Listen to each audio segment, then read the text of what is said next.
yeah, man. Famous Cartoonist Art Baltazar. As you see, Abraham Lincoln is with me, and we are watching, and you are watching, Famous Cartoonists draw at night. They draw at night, by night. We're all here together, man. Buy their comics, buy my comics, shop.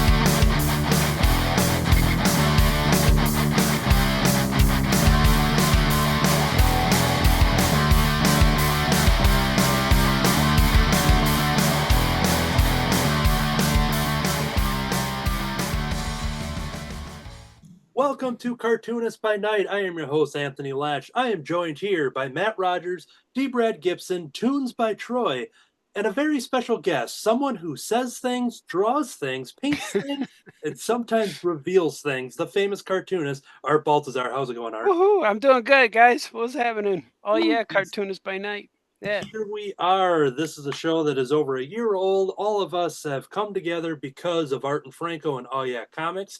We've had Franco on in a previous episode. We've had Scoop McMahon on. And now here he is, Art Baltazar, the famous cartoonist. Now, when we asked you that we could draw and discuss anything, what was your topic of choice? Monkeys. I like monkeys. So what we're going to do, we're going to draw and discuss monkeys. We're going to go through part of Art's career, because looking at my shelf, I realized we're going to need at least 27 episodes to cover everything. So yeah. I've picked a couple items to kind of focus on in addition to the monkeys. To kick it off here, Matt Rodgers, what are you planning on drawing this evening? I'm going to draw Mickey Dolenz. Oh, yeah. Monkeys? Just kidding. I'm gonna draw a nice, awesome picture of Webster. Oh, nice. The spider monkey. Sketch. Hey, yeah, just a little. I need to make myself small. That's a good choice. Oh, I like that.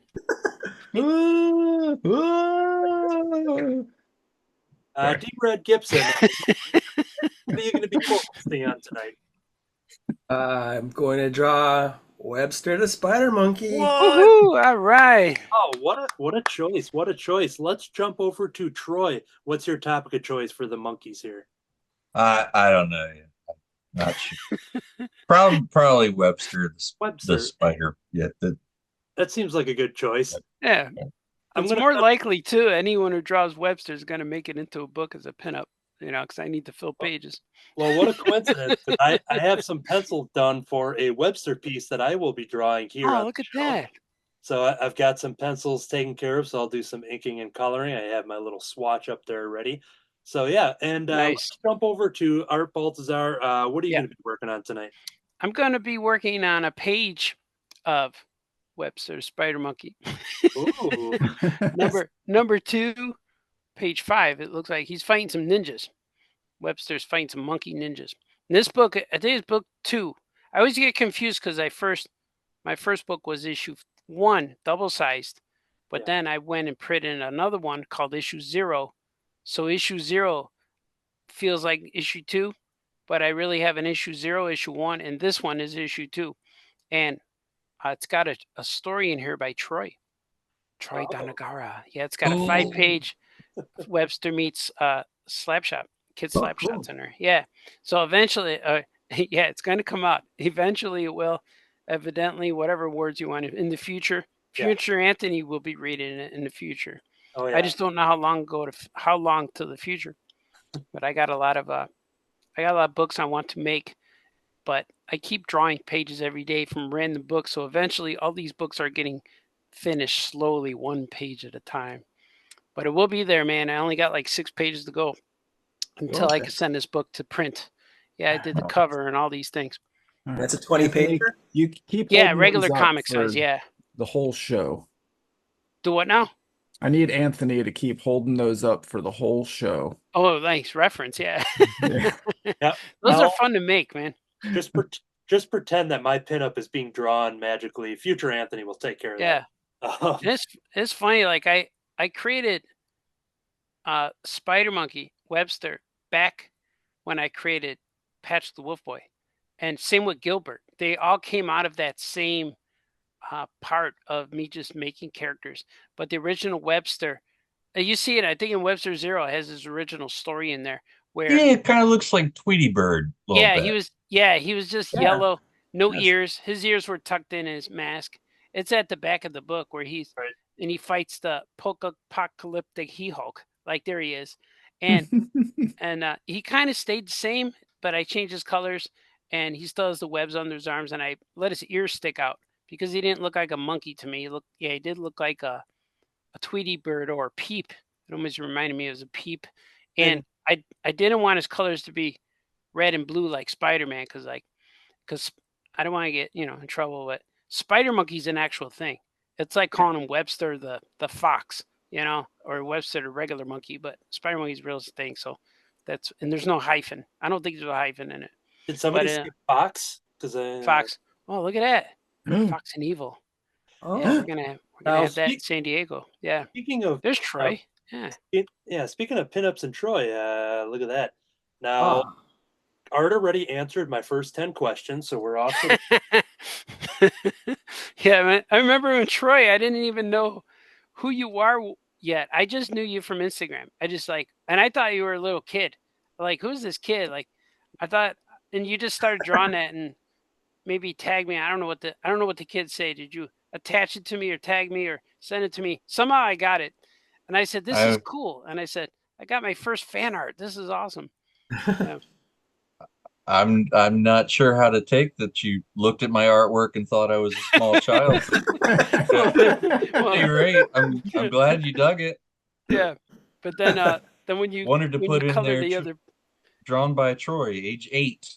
How old are you? 45. And then when you sent me the second one had color, like, all right, this guy's good. Like I didn't know what was happening. You reminded me of like a teenager who remember that book that was called Creed? Was it Creed? Yeah. That's what it reminded me of. And when I think of that guy, I think of like I forgot what his name was. But it reminds me of that. It reminded me of that, like that style. And I know that guy when he did that, he was like 19. And that's what it reminded. That's what I mean when I said I was a kid. I thought it was that, like someone sitting there drawing something cool that I could inspire him. But then I realized, you're a man like me, drawing comics like me. But that was cool. But I like that, and that was like my first piece, and I got that piece, and I got another piece for my Grimace Island. Someone sent me at that moment. I was getting like fan sketches for my books. I'm not sure if it's just coincidence or if people heard me talking about like I'm going to publish these books, and they start sending me stuff. That's always what happens too. That's what happened with all your comics. People we open the doors and open the gates and the floodgates, they call them. Yeah. But people just started sending me stuff. And even at one point, I forgot who told me it. I think might have been even Franco. So we got to stop telling people we need stuff, man. I'm getting stuff all the time. I'm like, yeah. So that was kind of funny. Yeah. But thank you, Troy. That was a long explanation to say thank you. Yeah. Send me man. This is my pleasure. Yeah. Yeah. And that 5-page story is cool. Yeah, what a treat, though. I didn't know that you were going to do it. Most of my stuff is not in bags because when they're in bags, you can't like enjoy it as well. But I did put this one in a bag. Nice. So there's "Oh yeah, Troy," signed by whoever. I think this is Bert and Ernie. I'm not real sure who signed that. But Stan Lee. And then on the back. Oh, look at that. Oh yeah, man. Little Webster sketch. Nice. Yeah, that's awesome. So, one of my few books that's not just like most stuff is just like loose. I feel like comics are to be enjoyed more than to be preserved for. Yeah, read them over and over. Like see, you got a cool thing. When he signs and draws stuff for me, he just he makes me look really funny. like a little skinny, like an upside down hockey stick. Look a little bit like Spy versus Spy. A little bit, yeah. Only smelly. So people say, "Why do you draw me like that?" And I always say, "Well, I just draw what I see." I'm Well- an observational artist. Man, I feel It's not an interpretation. It's what I see. Yeah. That actually leads to one of the things I had set up. Now, our last episode in the feed was with the awesome cartoonist Jamie Cosley. Yeah. Jamie hung out with us, and we talked about Blue Scar the Barbarian and hanging out, talking about Hanna-Barbera. But there was a moment from that episode that when future Anthony was editing it, and knowing that Art was going to be on the next episode, I had to write down this question because Ooh, Jamie yeah. told a story about how you once drew him with one long arm, one short arm, and cotton candy pants. And Yeah. somebody asked why, and then Jamie didn't have an answer. Special He moment. drew one of me years ago, and he always draws me the same. With of course, now I've got white hair instead of dark hair. But he drew one of me. I had a really, really long right arm and a really, really short left arm, and then he gave me cotton candy pants. Cotton candy pants. Is there a story behind that? I don't know. But we have the man right here. Do you know why you did that? Because he needed them. That's what he needed at the time. I felt that he was missing those pants, and I'm like, yeah, you need cotton candy pants. Yeah, and I never know what's going to happen to me when people ask me, can you draw me? And my number one rule is make the girls look cute and make fun of all the guys. So that's when people ask me, can you draw my wife? Sure. And look how pretty. And then I draw the guy. Why'd you put that on my face, dude? Whatever. So that's my rule. And if there's a group of guys who come at me at a comic show, and there's like 4, 5, 6 guys, can you draw us? The first guy's the most normal. And by the time I get to that last guy, he's so messed up. He has like no pants on. You see part of his anatomy hanging out. You see all kinds of stuff. And I make sure, I always put little hairs on him or make him naked or color him green and patches or whatever.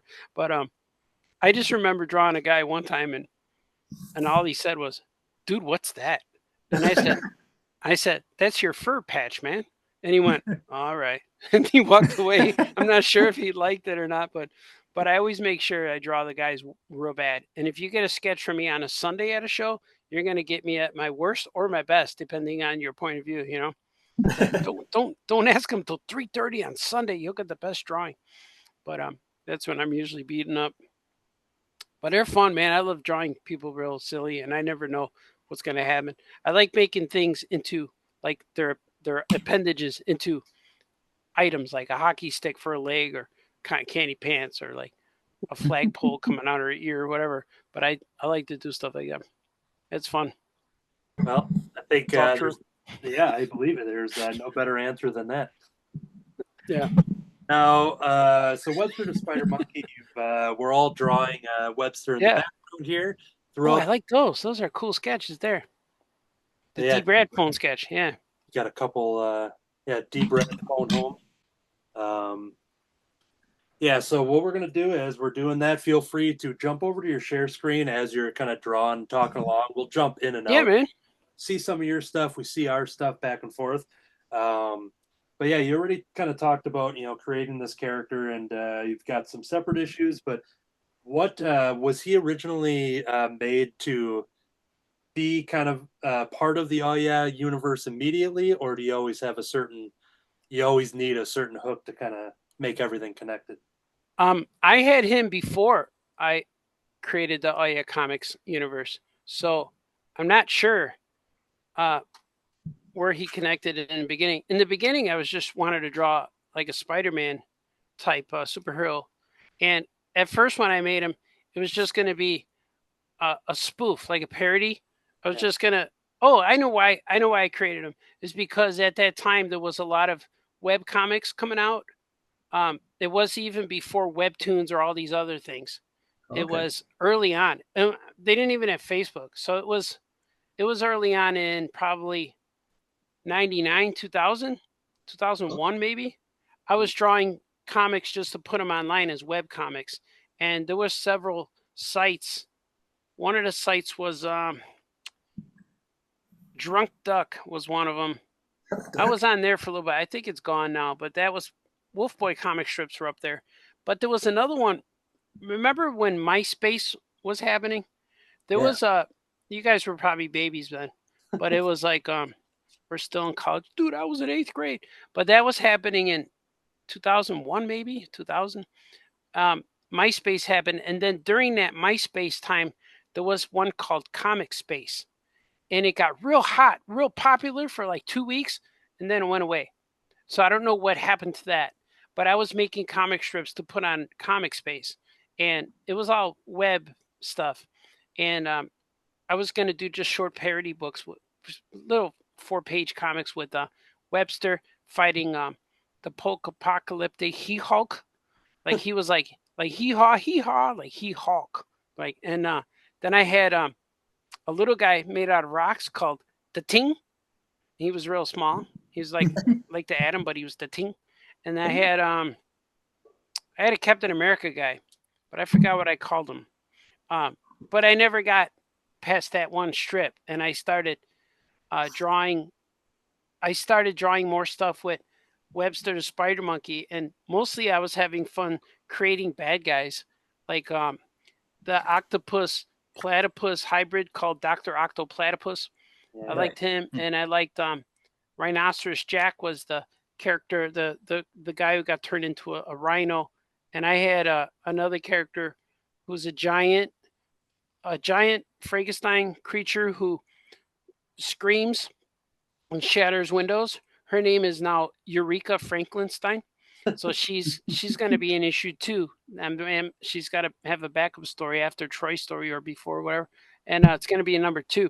So I had all these characters I was having so much fun with, and another character called the Shizzlard, who's a shark lizard hybrid mix. So Okay, yeah, that's where it came from. But then I came back home. I was in the East Coast at that time, living out there, and that's where I met Franco, and I created Monkey, and then I created a Wolf Boy, sketches of Wolf Boy in my sketchbook, and then we just started. Me and Franco started having sketchbook wrestling pizza parties at his house, and that's where Wolf Boy just started coming from, because we started creating you guys characters were from there. watching wrestling, not wrestling, right? No, we weren't wrestling. He wanted to, but I told him to put his pants on first, maybe. But I had to keep ordering more guacamole. There's a long story, so I don't know. But we may continue that in San Diego next week. We have time. Yeah, he still has the belt, so we'll see. But we started. Yeah, we were watching WCW wrestling at the time with Lex Luger, as I remember. Lex Luger and WO and all those guys. Yeah. So we were watching the wrestling, and I sound like my mom and dad. We were watching the wrestling. Are you gonna watch the wrestling, honey? But we watched the wrestling. We ordered the pizza. We drew in the sketchbook and sketchbooks, and that's how we just started creating stuff. And I brought my Cray Babies to his house, and we teamed them up with Weirdsville. Then we made Wolf Boy. Then I was drawing Monkey. I think it's possible. I can't remember if Webster appeared in a backup story in Patrick, because I did draw like 3 or 4 pages of Rhinoceros Jack smashing the wall where Webster was on. I remember drawing that back then, back in the day, even though I hate saying it. I hate saying what everyone else thinks is cool. Back in the day and all this. Like, no, I'm not going to say that. But back in my day. Yeah, back in my day. Yeah. In those olden times when I used to mow my lawn, when we drew that. But I was drawing it. I think it showed up in a Wolf Boy comic book. But then we just moved on to other things. I moved back to Chicago, and I got a job at a animation studio, and I started working there for a while. Oh, you had a guy on from there. Was it Bill Hallier? Was he on your show? No. Who was the guy who was? Oh, it's Alorondo. Josh Blaylock. Was he on here? No. Well, maybe I'm confusing. I was watching Word Balloon. I think that's what I was doing. We had we had Jack Kirby on. Are you talking about Jack Kirby? Maybe it was him. Yeah. I think that guy you're talking about was mentioned in an episode though. Somebody knew him.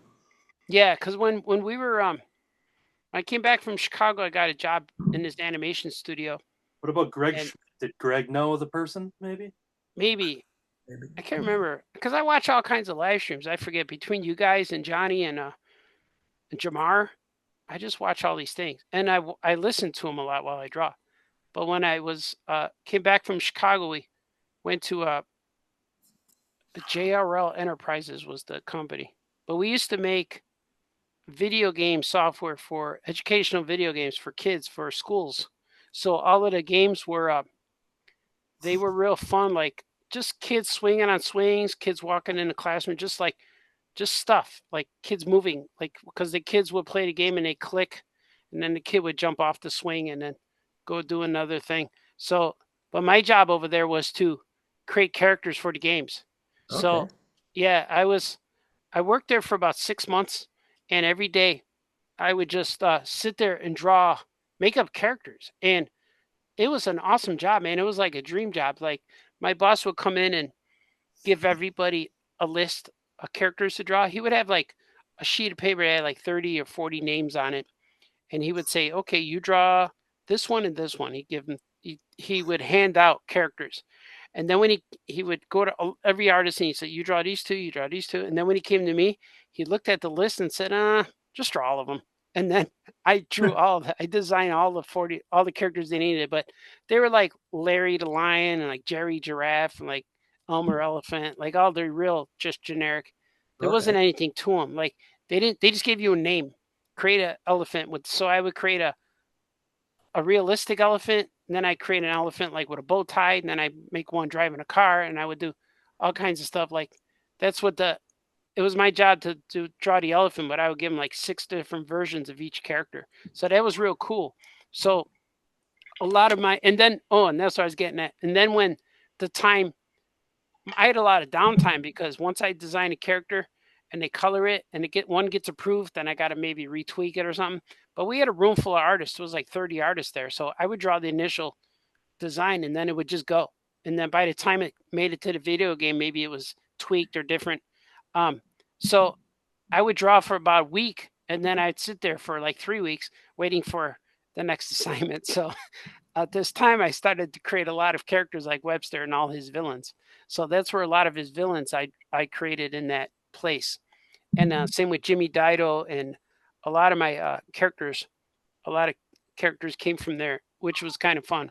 And then when the boss would come by and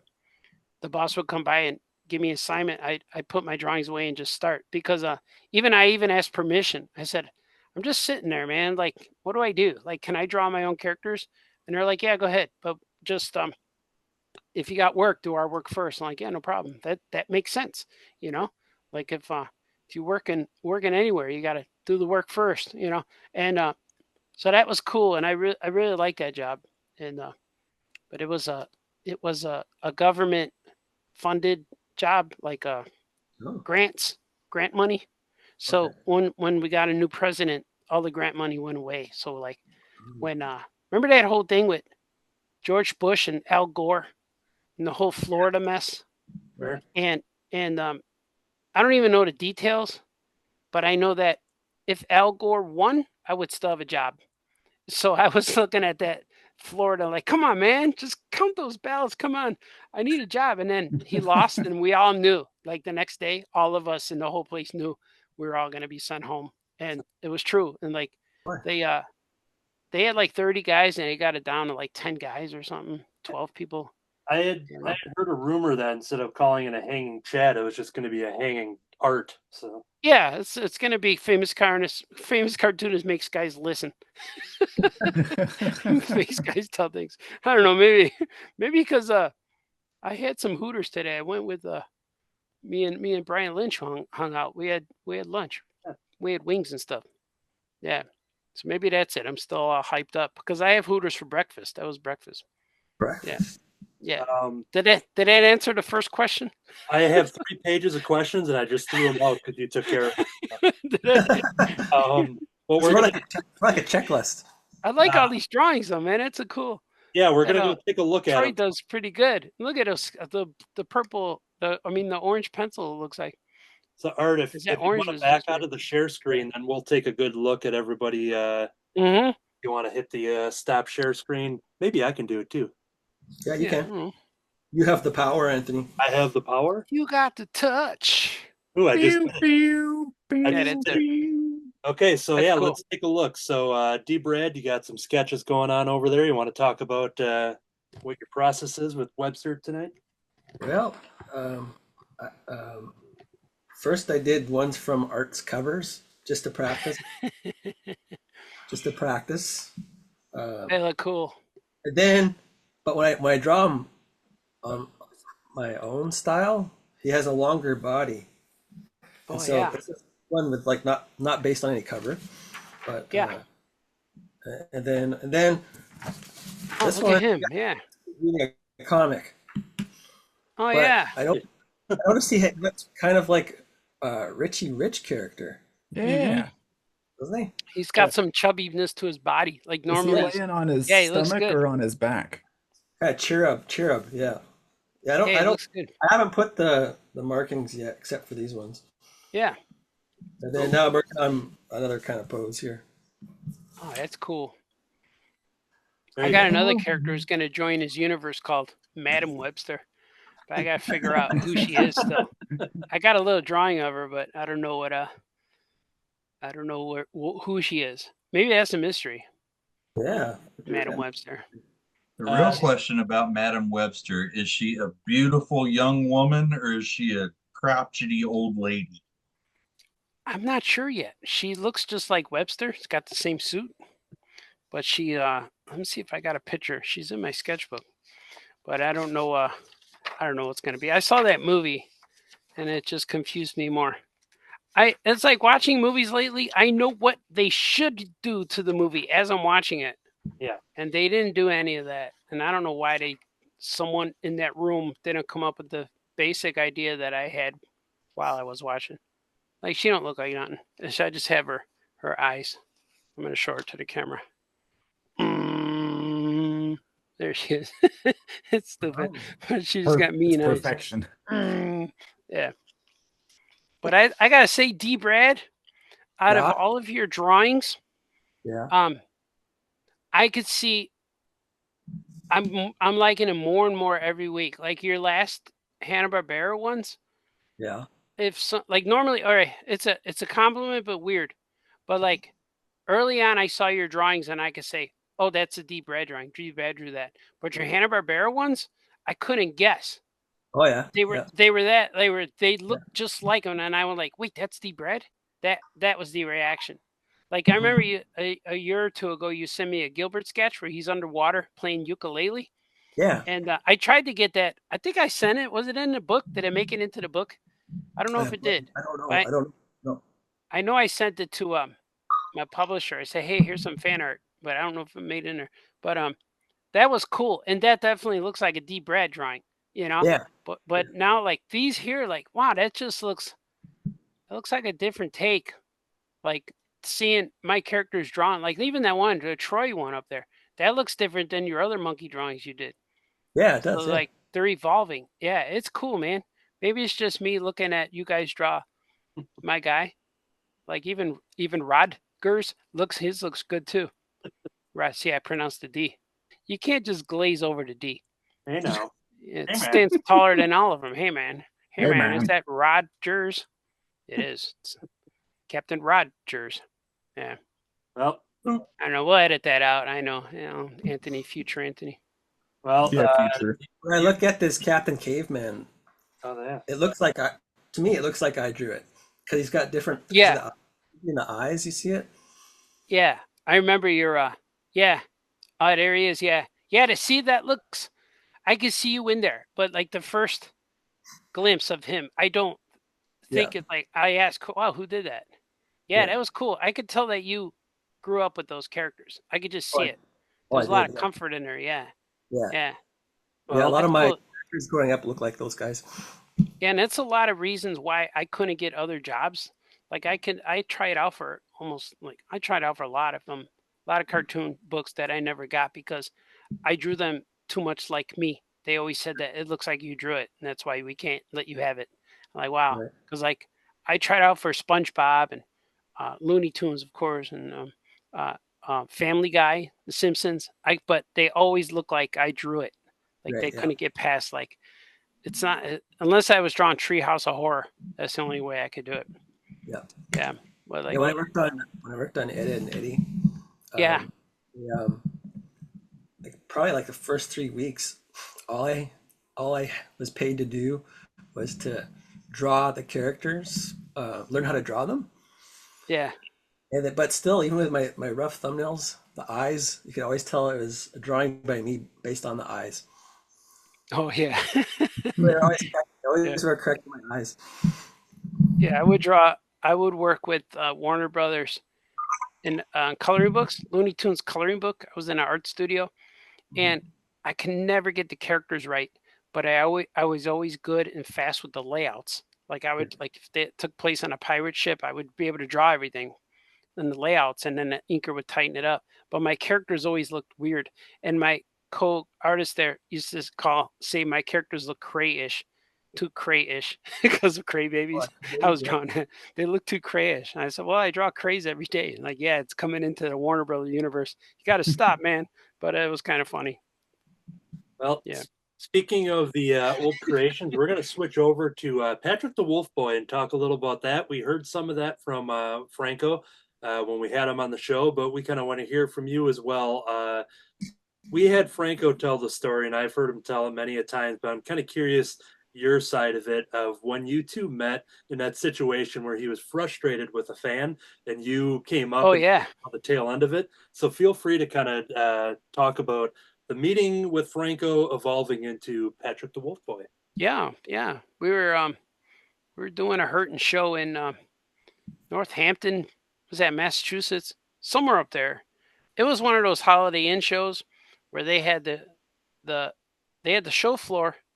It was a banquet room, with just the red velvet walls, and it was hurting, and I knew no one was going to come, especially where Artist Alley was downstairs.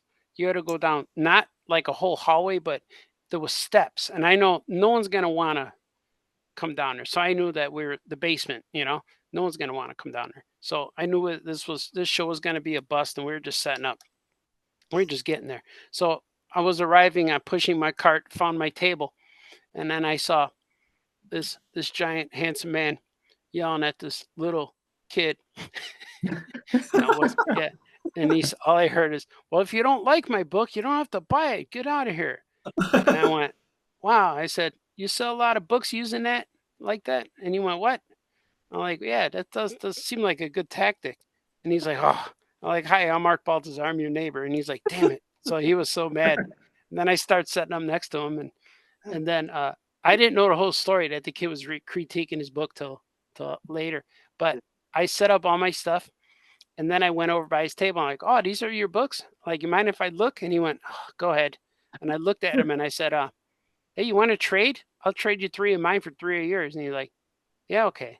And he didn't know who I was, so I gave him my Cray Baby Adventures, and he took his Weirdsville. So we traded, and I read his books, and I liked them. And I don't know if he read mine. He said he did. But then that whole weekend, that kid who he yelled at kept coming by because he liked getting yelled at by Franco. This was that whole weekend. And then he'd come by me because I would help him. I go, come here, kid. No, don't go by him. He's going to yell at you. He's grumpy. And I didn't really know Franco. He's grumpy. He's going to yell at you again. I go, and then I start asking, what do you want to do? And then he's telling me he wants to. He was making stupid like videos, like almost like Jackass style, where he would film something and he'd go, ah, and he'd scream and get people's reactions and then run away. Like he would do stuff like that. But my friend who I was with was, he was even more irritated at the kid than Franco was. And I remember the kid asked, oh yeah, what do you do? And then he said, he was the owner of the coloring book studio. So he said, well, I do this and work with Warner Brothers. And then the kid, you're a sellout, you're a corporate sellout. And then that's the kid. He kept yelling. So I was the cool guy with this kid, but I didn't know that. Then later, Franco at the show said, that kid sucks. Why? But luckily, he wasn't there all day. It was just that one day. And then next day, he wasn't there. But that was what happened that day. Like nobody was buying stuff. I might have sold 3 books all weekend. So it was weird. And so every time I went out for dinner, every 2 nights, whatever, lunchtime, whatever, I would see Franco on the street with his wife, and we'd walk past each other and I'd go, hey, man, hey. And that was it. And then by the end of the show, he was talking to me. He was no longer mad at me. And then he was telling me where he lives, and I told him where I live, and then we got along together. And he said, "Hey, you should come over for pizza or something. We watch wrestling. You into wrestling?" Yeah. So I only lived like 20 minutes from the guy's house where I lived at that time. So we both drove like 3 hours to go to New Hampshire, whatever it was, Massachusetts. I don't know. The geography's off. It was over there. So we drove 3-4 hours to go to the show where we met, where we both lived 20 minutes from each other. So that's how we met. Yeah. But yeah, he was definitely yelling at that kid. So Very cool. Yeah. So that's all true. I give you more deets. I never said that story in that long form before. Well, there we go. That's perfect. I'm going to let you take a swig there. Yeah, swig. So collaborating and creating Patrick the Wolf Boy. Can you kind of talk about that and just how that came to be and why I'm holding this comic book right now? Yeah. At that time, I was working on Munsters comic. I was working with the Munsters, and I was my job on the Munsters comic was just to fill in all the black inks and correct the stuff with whiteout and stuff. And before it went to the printer, I had to put all the pages in order. So I wasn't drawing the book, but I was working with it. And then I started drawing this little character who looked like Eddie Munster, and we were friends with the actor who plays Eddie Munster, Butch Patrick. Yep. And yeah, I got to meet him, and I got to meet Marilyn Munster, the actors, and we all became friends. And I used to hang out with them, and Marilyn would join us for dinner and stuff like that. And they were just cool. I know they were celebrities. They hung out with us, but they would help promote the comic. So I started drawing. Everything I was drawing was little monsters then. So I drew this little vampire boy. That's what he was at first. And I drew him in my sketchbook. And when we went, so I could say like Eddie Munster was a inspiration. It's not him, but he was one of the inspirations. And so was Bart Simpson. So was Mickey Mouse. Charlie Brown. All these guys. But when we went to I went to Franco's house, brought my sketchbook, and we're just drawing. It's like we're doing a drink and draw, wrestling, pizza, sitting there drawing.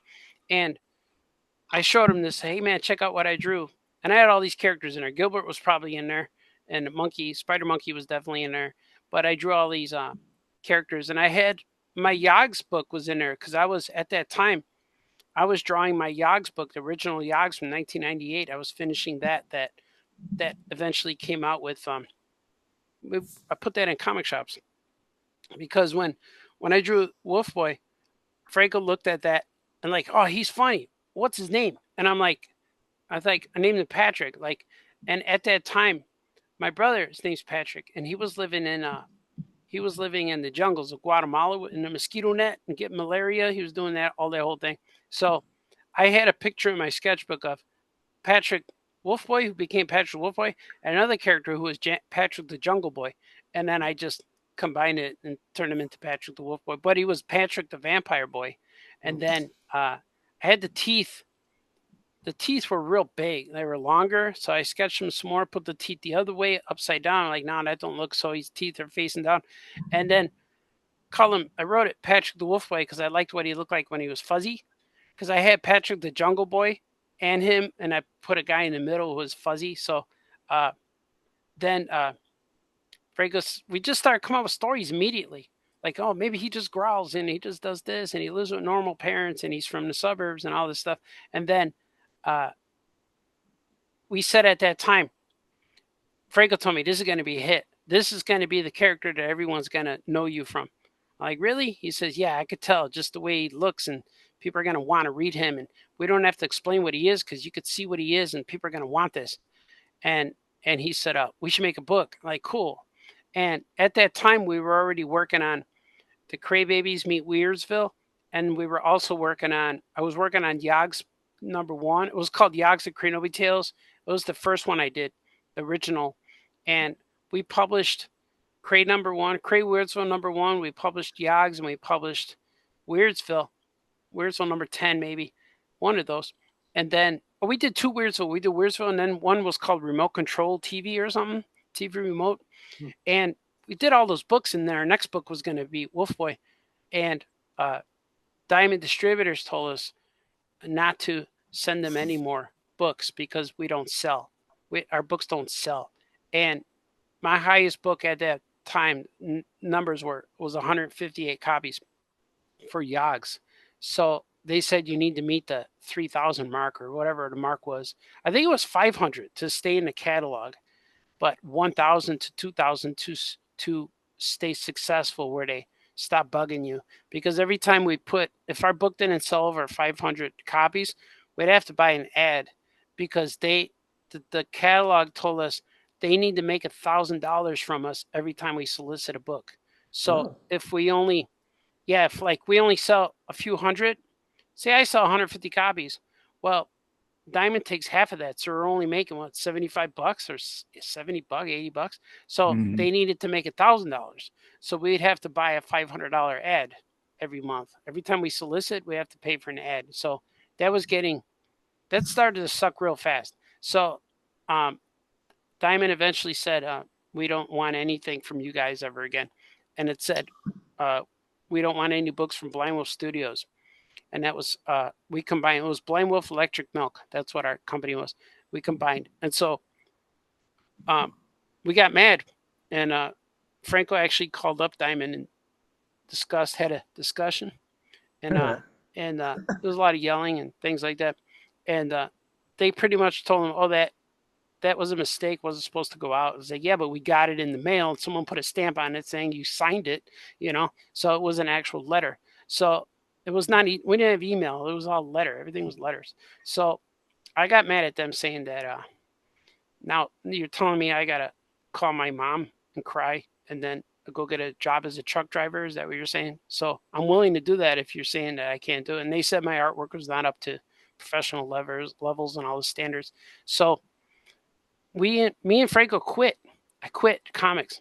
I said, this sucks. I don't want to go through this again. It's like asking the pretty girl out and she dumps you.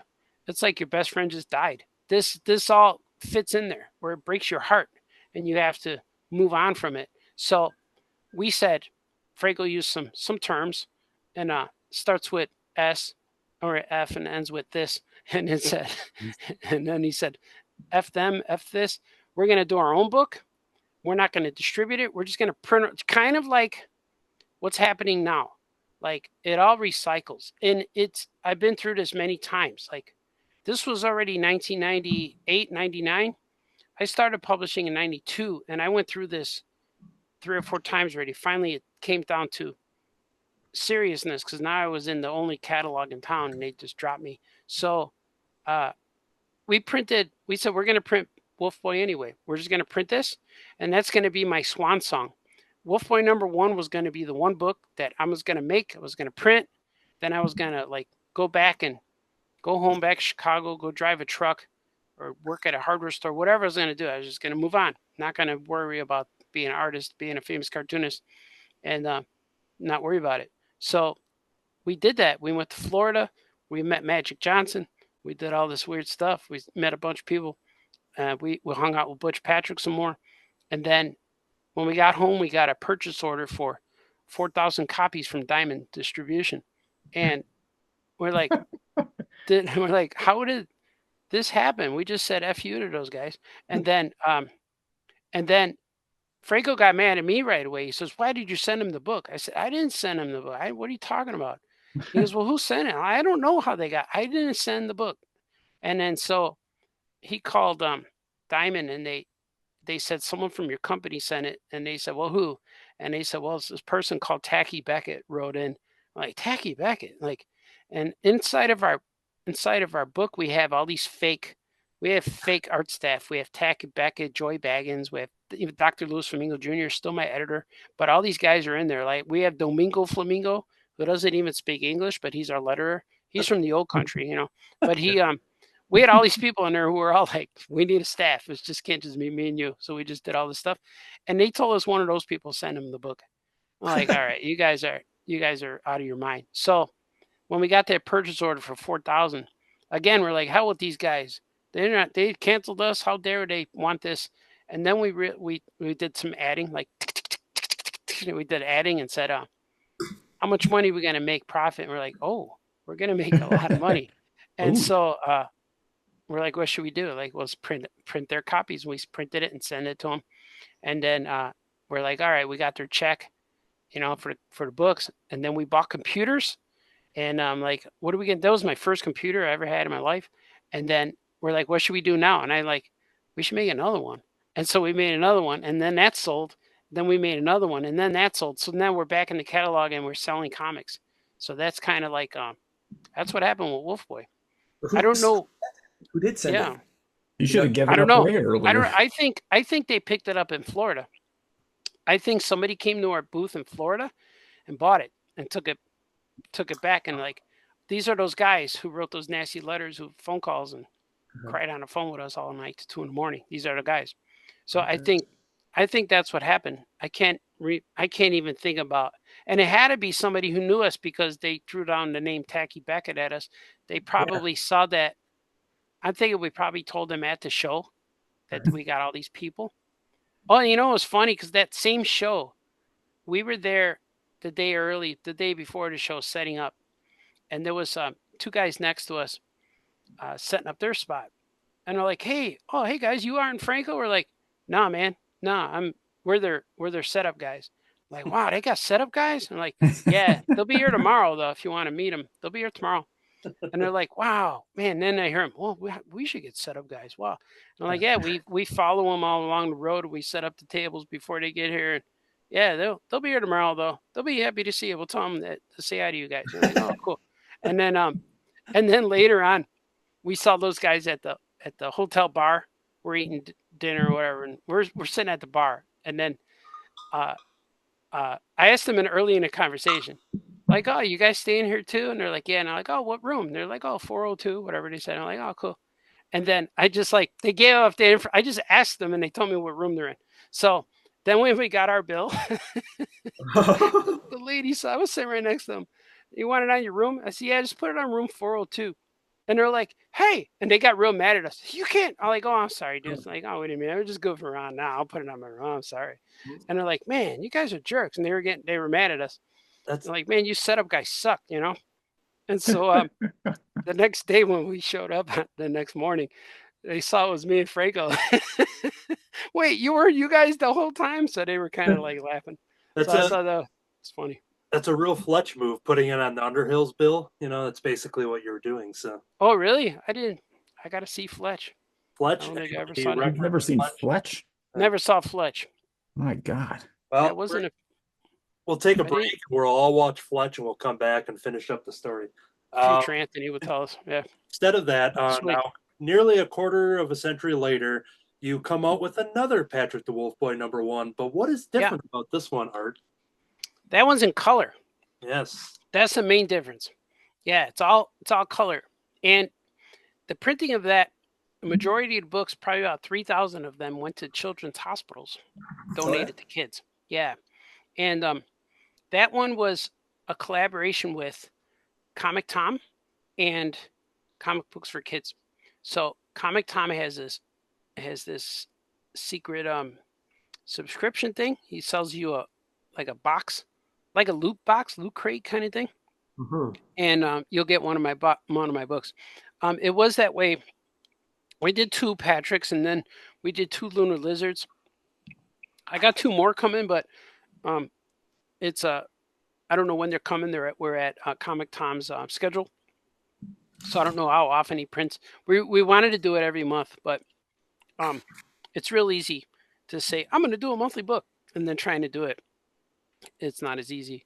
But mostly with that book, we just need to donate books. To donate 3,000 copies is kind of tough one.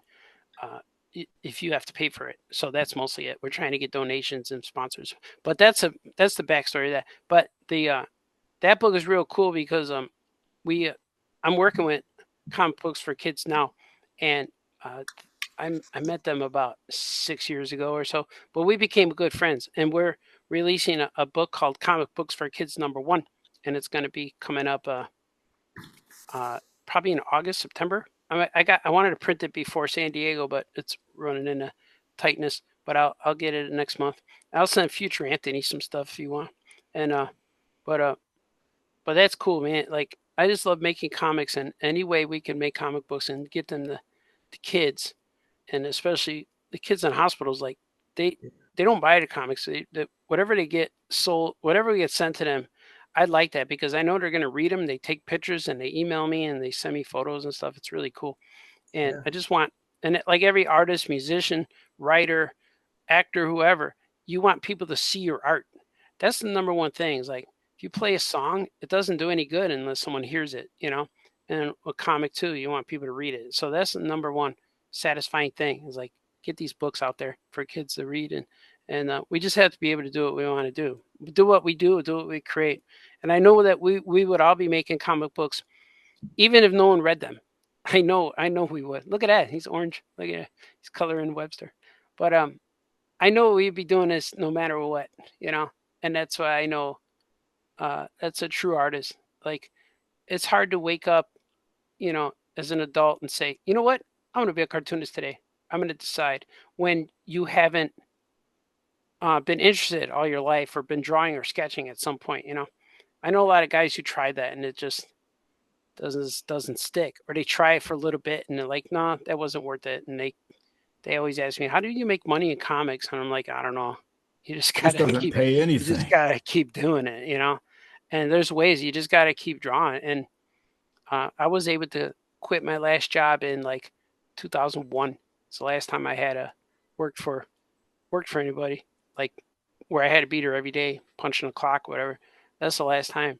And it's been a long time, so I've been fortunate, you know. But you just gotta hustle. You just gotta do it, and you get that big gig. Like I had the Disney job, which was awesome, and then I was working on that for a while, and nobody knew. Only the kids knew I was drawing that, but nobody else cared. No one knew. And then when that went away, it went right into DC Comics, and then that Gorilla, the Disney gig, yeah, that was real cool, man. And I keep talking about that with people, so we're gonna see what happens. So I don't know what's happening, but I know Day people one know. purchase from me. Yeah, I know people when they see me coming, they're like, "Oh no, here he is. He's gonna bring up Gorilla again." Oh, hey Art, how you doing? Like that. But yeah. But it's cool, man. Like I said, like all this stuff always comes around, and I've been a self-publisher in my heart from the beginning. I've always been a fan of doing it yourself, making your own comics, make the comics you want to make, and that happened to me in '92, and then of course you heard the story where he got dropped out of catalog in '99 or whatever, and then it also happened again with when Comixology went away, and I didn't get to do the next round of Super Pets, so that hit me all at the same like time, and the Comixology thing going away was a slap, you know, because like, man, what happened to all my digital comics?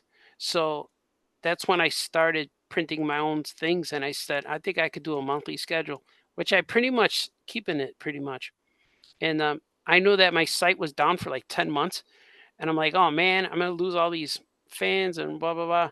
But then I kept thinking, man, I hope I could keep the monthly schedule still. And then when after 10 months, I uploaded 13 books. So I'm like, all right, I'm doing all right. So I don't know. It's like it's not even trying to keep a schedule. I just keep doing it. I And just that draw every website, of day. course, is artbaltazar.com for people to go on there and pick up your new stuff, your old stuff. You got some merchandise on there. There's so much stuff to purchase over at artbaltazar.com, famouscartoonist.com. That's all. That's true. Oh yeah, I do have famouscartoonist.com. That's true. Yeah, man. Uh, Yeah, it's fun. The Did I next, answer the question? That's Yeah. because of me. yeah, I threw away the next 20 pages that I had written out. So Now it's time to swig. You got to swig. Now swig. Swig here, quick. Ah, nice and cold. I know you don't remember this because it came up on a word balloon episode, but I sent you a message one time on one of the social medias about, hey man, famouscartoonist.com is available. Here's Oh, the was that link. you? I didn't know. I think Yeah, I that- didn't yep, that realize was that me. was you. Well- Oh, cool, man. Yeah, I paid $12 a year for that. That's pretty good. Yeah, I got it. Like 99 cents a Yeah. month or something. Let's Yeah, that was cool, man. let's go right off of that word balloon mention because I've told this story a couple times, but You had talked about, thinking Troy was a little kid and having the fan. Now, I didn't know who Troy was until our friend Kirby, under the Call of MS, he let us know in our Crimson Cowl Comic Club group that there was this new comic coming out called Kid Slapshot. I'm like, I'm not really a hockey guy. I don't really care about it. Wasn't going to pre-order it. But then he mentioned, there's like Art Franco Scoot covers. There's all these different covers that are going to be out for the series. And that's when I'm like, well, I'll pick it up because Baltazar has a cover for Kid Slapshot. So here it is. And so there was an episode of either, it would have been podcast. And I put in the comments, because not a lot of times you guys are like advertising your stuff because you're just talking about Heralds and Star Wars and whatever you're talking about. And then I just threw in the comments, I'm like, reminder for everyone to, pre-order Kid Slapshot, #1, and, Art and Scoot covers, whatever ones were available then. And Johnny's like, Anthony here was talking about Kid Slapshot. I think he created Kid Slapshot. He's the creator of Kid Slapshot. I'm just like, I'm in the comments being like, no, I didn't make anything. I'm like, I'm just trying to promote those covers. So retroactively, I've been kind of taking ownership of Kid Slapshot because Johnny just assumed I was the creator of it. Yeah, you could just say it's public domain right now. Yeah, sure. You own your own version. Yeah. But it all started because of this cover, which introduced me to Troy, with thanks to Art. And then, cool. So that's a little story on how that had happened. So. I like that. That's cool. That's how I met you too. You reached out. Maybe you drew Webster first. I can't remember. Yeah, I think so. Yeah, I first met you with Webster. You sent me the Webster drawings. It's all about who you know in this business. Yeah, it is. Yeah, it really is. I mean, Troy's the reason that Happy Astronaut has a publisher. Really? He took it he's the Keen one, spot. He put in a good word, and I wasn't even, like, Keen Spot wasn't even on my radar, but he was talking to Fife and suggested, like, you should submit it. And then I think he said, I'll let Chris know to look for it. And then it took off from there. Wow. It's good to work with them, huh? Sounds good. Sounds like but even if I hadn't have said that, he would have picked up Happy Astronaut. I mean, Image turned us down. Did they? Yeah. And speaking of Happy Astronaut, that's another thing I had queued up here, and I know Rogers had there for the photo, but for issue #5 of Happy Astronaut, check out your local comic book shop or keenspotshop.com. But here's an awesome cover by Art Baltazar there. Yeah, that one just came out too. It's about a month old, maybe less. Give or take. I know I first saw it at C2E2. Yeah. But that's cool, man. It's funny, like seems like I always do covers at the same time, like 2 or 3 at once, where everyone wants to cover. And it's not like I do a cover and then 6 months later I do another one. It's always like right away. Like right now I did Cat Book 2 cover and Yog's 3 cover, like real close together. And even and I did that cover at Happy Astronaut, I did at the same time I was drawing Flash Gordon cover. And what tend to happens with me is the colors look the same. Like the background of Flash Gordon is purple, and so was that one. And the background of Cat 2 is green, but so is Yog. So it's like, I don't know how that happens. And there's several books that have orangey red covers. And I remember like, I did those at the same time. Like when I did that cover for you, I did my Action Cat 3.5 at the same time. And I did another Zombie Hand one. I did 2 zombies at the same time, zombie hands. But it's weird how like I'm in that zone. Like it's like kind of like you don't want that paint to dry, so make some more. Use that blue on the next painting. It's kind of what it feels like. Yeah, but it's not intentional. Just I could see it. Like I was in that zone. I was using that purples with the stars. I was happy with the purple because that old DC editor had the list of things that sell books, and one of them is a purple background. Really? And then some other ones throw a monkey on the cover. I guess that gorillas, monkeys. Yeah. And throw a purple gorilla on the cover, even better, I bet. Whoa. In the background though. Purple gorilla in the background. For Slaughter Otter #1, I've been obsessed with Love and Rockets lately. And they use a lot of 100% yellow. So I was like, I'm putting that on the cover. Oh, that's cool. We're going to jump over to the next topic here, which go hand in hand, talking about Craybabies and what we know as Yogs this day and age, because at the time of this recording, we are very close to Yogs Book 2 coming out. Yeah. So, what do you want to tell us about Craze and to advertise Yogs? Yeah, the Craze was the original comic book series that I've ever done. Like when I went after college, I went to interview with my portfolio with all these editors, and they all told me that I was awful, that I didn't know how to draw, I need to go back to school. And I just graduated. I had my degree, but they told me to go back. And one editor, Bob Harris, he was the X-Men editor at the time. He looked at my sketchbook and he said, why are you drawing like all these other people? You're a cartoonist. Just make your own damn comic. And that's exactly what he said. And I went home and drew this. And this issue number 1, I went to I would go camping. I would bring my papers camping, and I would stay at my brother's dorm. He was living in a dorm in Loyola. I would just go there for a week, draw there, and I go camp for a week and draw that. So I was just need to go somewhere else to draw. And I'm still like that. I go to restaurants and coffee houses to bring my sketchbook and write, or I'll sit outside. But I came back. I wasn't coming back till issue 1 was finished. And so I finished them and then figured out how to publish. So I started in 92 and the first book came out, finally got it in stores in 94. And, but then I turned it into an 8-issue miniseries. But during that time, like a lot of distributors were closing. I had 9 distributors with book 1, 2, and 3. It was awesome. I was selling about 3,000 to 4,000 copies of this book. And like one distributor would order like 1,200, another one would be like 700, and then I would sell a ton of them. It was cool, man. I was paying my rent with it. It was pretty awesome. And then the distributors went away and became Diamond Distributor, and then I started selling 80 copies, 100 copies instead of like those 3,000. So like, man. So, but that was the book that I started with. I learned how to draw comics by making Craybaby Adventures, and I learned that when you make your first book, don't go epic because you can't end it. You need time to end it. Like Wolf Boy was such a good relief because it was just straight comic strip humor. There was gags, and I felt it was easier. It was more fun. Like Craybaby was real fun, but like I was always anxious to get the next one done. But I got cut off. I got slowed down between 1, 2, and 3 was real good. 4 and 5 stands by itself, and then 6, 7, 8 came out. So it's like 2-year gap between those 3 or 4. So it's like a trilogy, but like it took a long time. But it doesn't seem that long. From 94 to 98, they all came out. So I managed how to get them out. But then that was then. Then I moved on to Wolf Boy, and then we moved on to other stuff and led into Gorilla and Tiny Titans. But then a few years ago, I got in with Paper Cuts.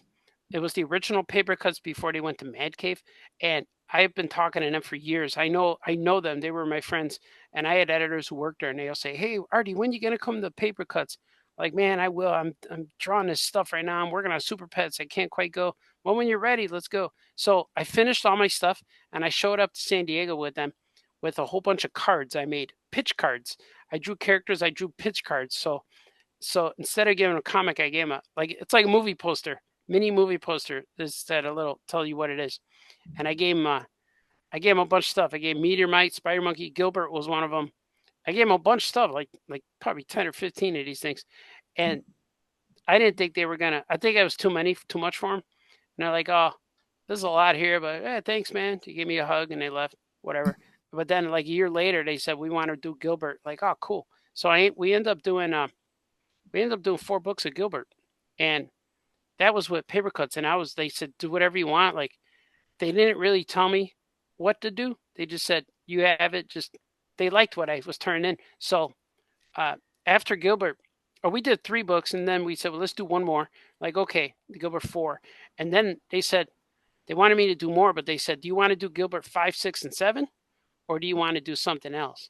And I said, "Do you want like a spin-off from Gilbert?" And they're like, "No, something brand new. Something like totally new, starting with for book 1. I'm like, "Oh." And I said, I didn't know, like, never tell an editor or anybody when he said, "What else you got?" just say, oh, that's it. Don't just say, oh, I got a ton of stuff. Even if you don't, just say, yeah, I got more stuff. Yeah, and so they said, well, show us and send us some stuff. Bring some samples to New York Comic Con. So I brought out my old Crybaby stuff, and I told them I got something from 30 years ago you guys might want to do. But I said, I'm only going to show you issues 6, 7, and 8. But it's something I published because that's when the story was really good and my art style got better. Everything got better in the later issues. So I brought those books. I sent them the PDF. You know, I went, as the kids say, send me a PDF. I send the PDF, and I made the pitch that you see. That is that little mini book they made, the preview book, Yog's preview book. I drew those pages. It's like a recap, and I said these are the pages. They're not going to be in the story. They're going to be just as a pitch. So I printed them out and I made a little mini comic, and it was just pencils. And I said, here, this is for you. And he loved it right on the spot. He said, this reads really well. And like, it's not hurting, like you said. So I'm like, yeah, let's do it. And this is the new thing. And then time went by. I just forgot. And so that was October 2 years ago, whatever. So New York's in October. So like in February, March, I heard from them. And he sent me an email and a contract saying, oh, we need the cover for your new book series called Yogg's The Krenobi Tales by next week. And I'm like, what? And I was like, looking at them, like, I thought that was me I didn't think they were serious. I didn't hear anything. Like, and so I looked at this email, and like, this isn't real. And I had my son read it to me. I called my daughter over, you read it. And I'm like, all right. And now I call my son, now you read it. And I tell him, so what did the email say? They said, Dad, they want to cover your new book. Like, yeah, but what's the book called? She went, Yogg's? What's Yogg's? And I immediately started crying. I was at the kitchen table. I was crying. And then my daughter's like, I don't know what this means, Dad, but I know it means a lot to you. I don't know what any of this means. And she gave me a hug and then started playing the piano. And then I'm like, wait, the Crybabies are coming back in 3 books, a trilogy, 80-page books. I'm like, they told me I couldn't make this. They told me Crybaby sucks. They said that I couldn't do it. And so we all started celebrating and dancing. She was playing the piano. We're all dancing. And then I went back at the kitchen table, started crying some more. So it was kind of, that's what it means. And so I took those old stories. I read them all. I re-sketched some of the guys. I made some of the characters more to the story. Like my first original story had just guys I would throw in there just because they were funny. I had a skunk in there. I had a guy named Bucket Man, and I had a Crayfoo. I had a lot of guys in there. So I took them all out because they were just in there. So I streamlined the story, made it an epic adventure. And you could tell my influences were like Star Wars, Wizard of Oz, Lord of the Rings, all of that stuff inspired me to draw these epic stories. So that's what I did. So the first book, Yogg's Book 1, is actually my book 10 or so of the Cray adventure. It's book Yogg, like I did an 8-issue series and Yogg's was book 9. That's what it was. And so Yogg's Book 1 is actually book 9 of the series. So I went George Lucas style and gave you the prequel first. But the prequel is not a prequel because it's being told in present time, but the character's talking about stories that already happened. Right. And I wanted that because the background of the story, you need to know it before you get to book 3. And I can't unveil this story because it's so, to me, it's too deep and epic, and there's a lot going on. There's like magic and creatures and universe building and like balance of good and evil. You need to know what world they live in before the characters discover it. Like, I feel like I always like stories where single action character where you're following the character.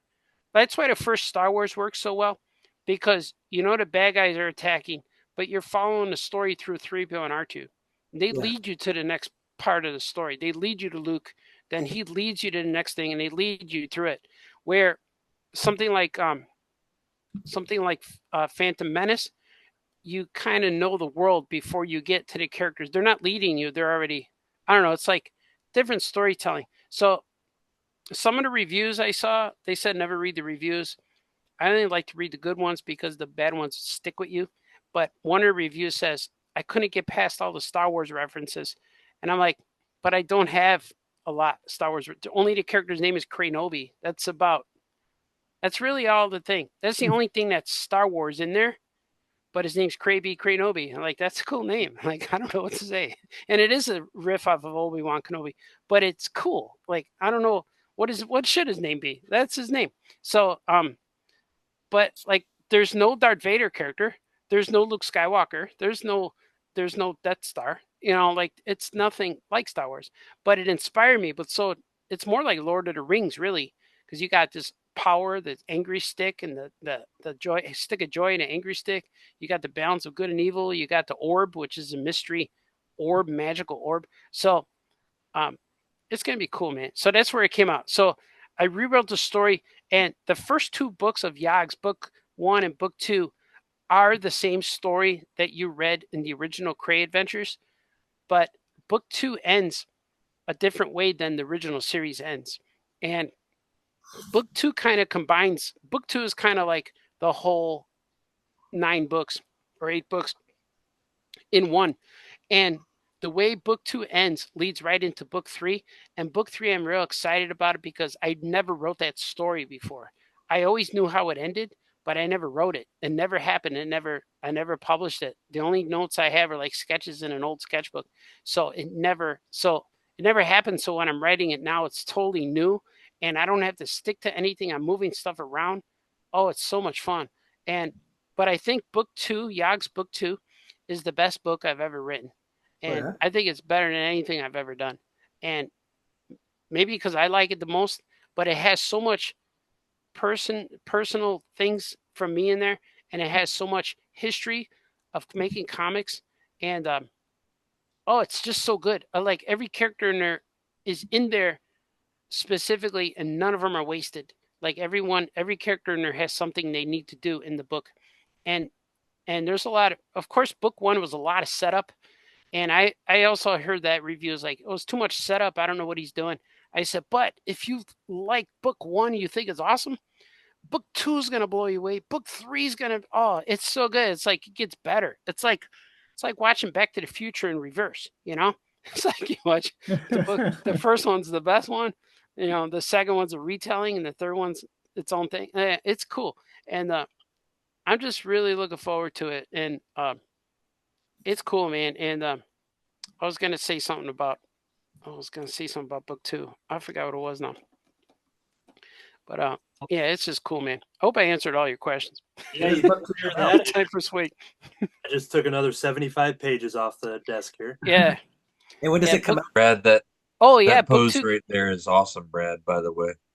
Oh, yeah. Oh, yeah, there is. Really, yeah, that's cool. Really great pose. You should draw a story, D. Brad. You should make a story for Webster. And the same with Matt Rodgers. Rodgers. Yeah, you guys should make stuff. But yeah, book 2 of Yog's comes out in August 1st. It's supposed to be August 1st. That's right. Yeah. There's gonna be books at San Diego. We're gonna have them. And I can't wait to read it, man. I can't wait to see it all. You have a copy of the book already? No, I don't have it yet. No, I'm gonna get it next week. Oh, next week. Yeah, man, it's gonna be cool. Exciting to get your book in the mail and to check it out the first time. I love it, man. It's especially when you don't know what's coming. Yeah. Yeah, it's cool, man. It's so much fun. And I had to redo book 3 cover because the publisher said the original cover was too scary. So I had to redraw it. Yeah, because the bad guy was on a cover and it's just dark. Like it was the hero was in peril. Like, I had to change it, but I had to make it different. But man, is it cool? Yeah, I don't know. I never thought that this would come true, where I took so much criticism when I was making Craze, because people read it and said, yeah, that was stupid, that was silly. But I had a lot of, like, the first 3 books was silly, because every kid, when they're 18, 19 years old, there's always humor, innuendos, then there's toilets, and there's like, everyone has a duck or a chicken, and everyone has like a monkey and something. There's just a lot of weird stuff. And I was just making fun of a lot of stuff, but I was like 19, 20, 21. Right, but by the time I caught the rhythm of the story started at like issue 3, and like, oh, I got something here. I learned how to tell stories. And like, you gotta write it you got to actually sit down and write a story. To come up with a story first. Don't write it panel by panel, page to page as you go. That's what I was doing. Yeah. But like it reads like that. It's still okay. It's real silly. I'm gonna put them up on Patreon for digital when you It's because like that crap, I can't think of the name of them right now. I'm blanking, but that little aardvark that started off as a thing to make fun of Cerebus. Conan. Yeah, started Yeah. off just making fun of Conan, but then he was like, "Oh wait, I can actually tell like my own story here." Yeah, the story starts developing right before your eyes. And I remember I was at cartooning class at Columbia College, and every cartooning class you give us an assignment, and then before class you put your stuff on the board with the magnet or pin or whatever we had. And the thing was, you put it on the board, and the teacher didn't want to know who did it because he wanted to see if he could identify it. Like he wanted to see the styles come through, and I'm like, that's cool. So like it's like seeing a Troy drawing or D. Brad or Rodgers. You know, you want to see that, and so he would always look at mine, and I would we do greeting cards, we do one gag strips, we do newspapers, we do all kinds of stuff. So he looked at mine one time, and he walked up to it when he had a pencil, and he looked, he went, he tapped. His name was Gordon Sheehan. He was like 93. He used to animate the Fleischer Supermans. He worked on those. Yeah. So Wow. he pointed, wow, that's great. And he pointed at, and he went like this, and he went, this one right here. He looked around the room, and he pointed at me with his pencil. You're going to do this for a long time. And then he moved on to the next thing. So that's what he said. I thought that was like, yeah. Way to be a teacher's pet, Baltazar. Yeah. But he didn't even know. I don't know if he knew my name, but he said that with his pencil. He looked at me. Well, I got a pencil. You. That's a nice compliment, though. Yeah. I like Yeah, it. it was cool. Like he recognized that. Yeah, it was cool. Yeah. I mean, you've remembered it to this day, so it must have made a difference. Yeah. And I remember when I even no, I was at my roommate because my roommate went to Columbia too. He had art class with it, not with me, but he also had that teacher at one point. And then we found out the day he died, and we just stayed in all day watching Superman and Popeye cartoons. We just put them on all day, like we had the DVD or VHS. Just put it on in honor of Gordon Sheehan. Put the next one, press play. Yeah, he was Swig cool. of cold coffee for Gordon Sheehan. Yeah, swig. Swig. There is one transition I wanted to make. Behind me here has been one of the painting commissions that I requested of the Silver Surfer and Don Greenwood that you did on your YouTube page. I think it was maybe 2 videos or so that you can check out through Oh Yeah Comics YouTube page. What I'm going to do here, because you turned these commission paintings into painting cards. Yeah. And, little square prints. As I show them on my screen, rather than commenting on the cards, can you kind of talk about your beginnings as an artist? I know it had, there's a story with you and your dad, I believe, with drawing. So I'm going to show this stuff, but you talk about early days of drawing as a kid. When I was a little kid? Yes. Like when I very first started drawing is when I was about 4. My dad would draw for me every day. He was working at nighttime. So he would work he's home during the day, and he would draw me all kinds of stuff. Like we'd watch Sesame Street, Batman, Robin, Adam West. So I want him to draw all those guys all the time. So draw me Ernie Burt, and then I would cut them out and play with them. Like those are my toys, my action figures. I'd had it's like, I don't have Big Bird. Dad, can you make me a Big Bird? So I'm like, all right, now I got Big Bird. So we would play. He would draw me all the time, and then one day, he got shifted to day shift. His job went day shift. And all of a sudden, he wasn't home now. And I was kind of mad at him. It's like, where's Dad? Like, where is he? So he would go home at night, and by the time I wouldn't have him anymore because we'd eat dinner, and I'd go to bed. I was a little kid. And so I would ask my mom to draw during the day, and she wasn't good. So she didn't know how to draw, not like Dad. I'm like, man, Mom, you're not good at this, Mom. I said, give me that paper and pencil. Let me do it. So I did it. I just started drawing my own stuff, and that's where it started. I started drawing my own character or my own drawings, and then cut my own stuff out. But it looked like a little kid drew it. You know, it wasn't like it was a little kid. I remember a drawing I did with Snoopy. I remember drawing him because I had a big piece of paper, so I drew him the whole length of the paper, and I just remember his legs being real long. One was real fat, one's real skinny. I remember that because I remember that was like one of the first drawings we hung on the door. I remember my mom; they were all on the fridge, but she hung this on the door. I thought that was interesting. Like I thought it was cool. I liked it, but I remember that one being something like, "Oh, look at Artie, you're great," you know.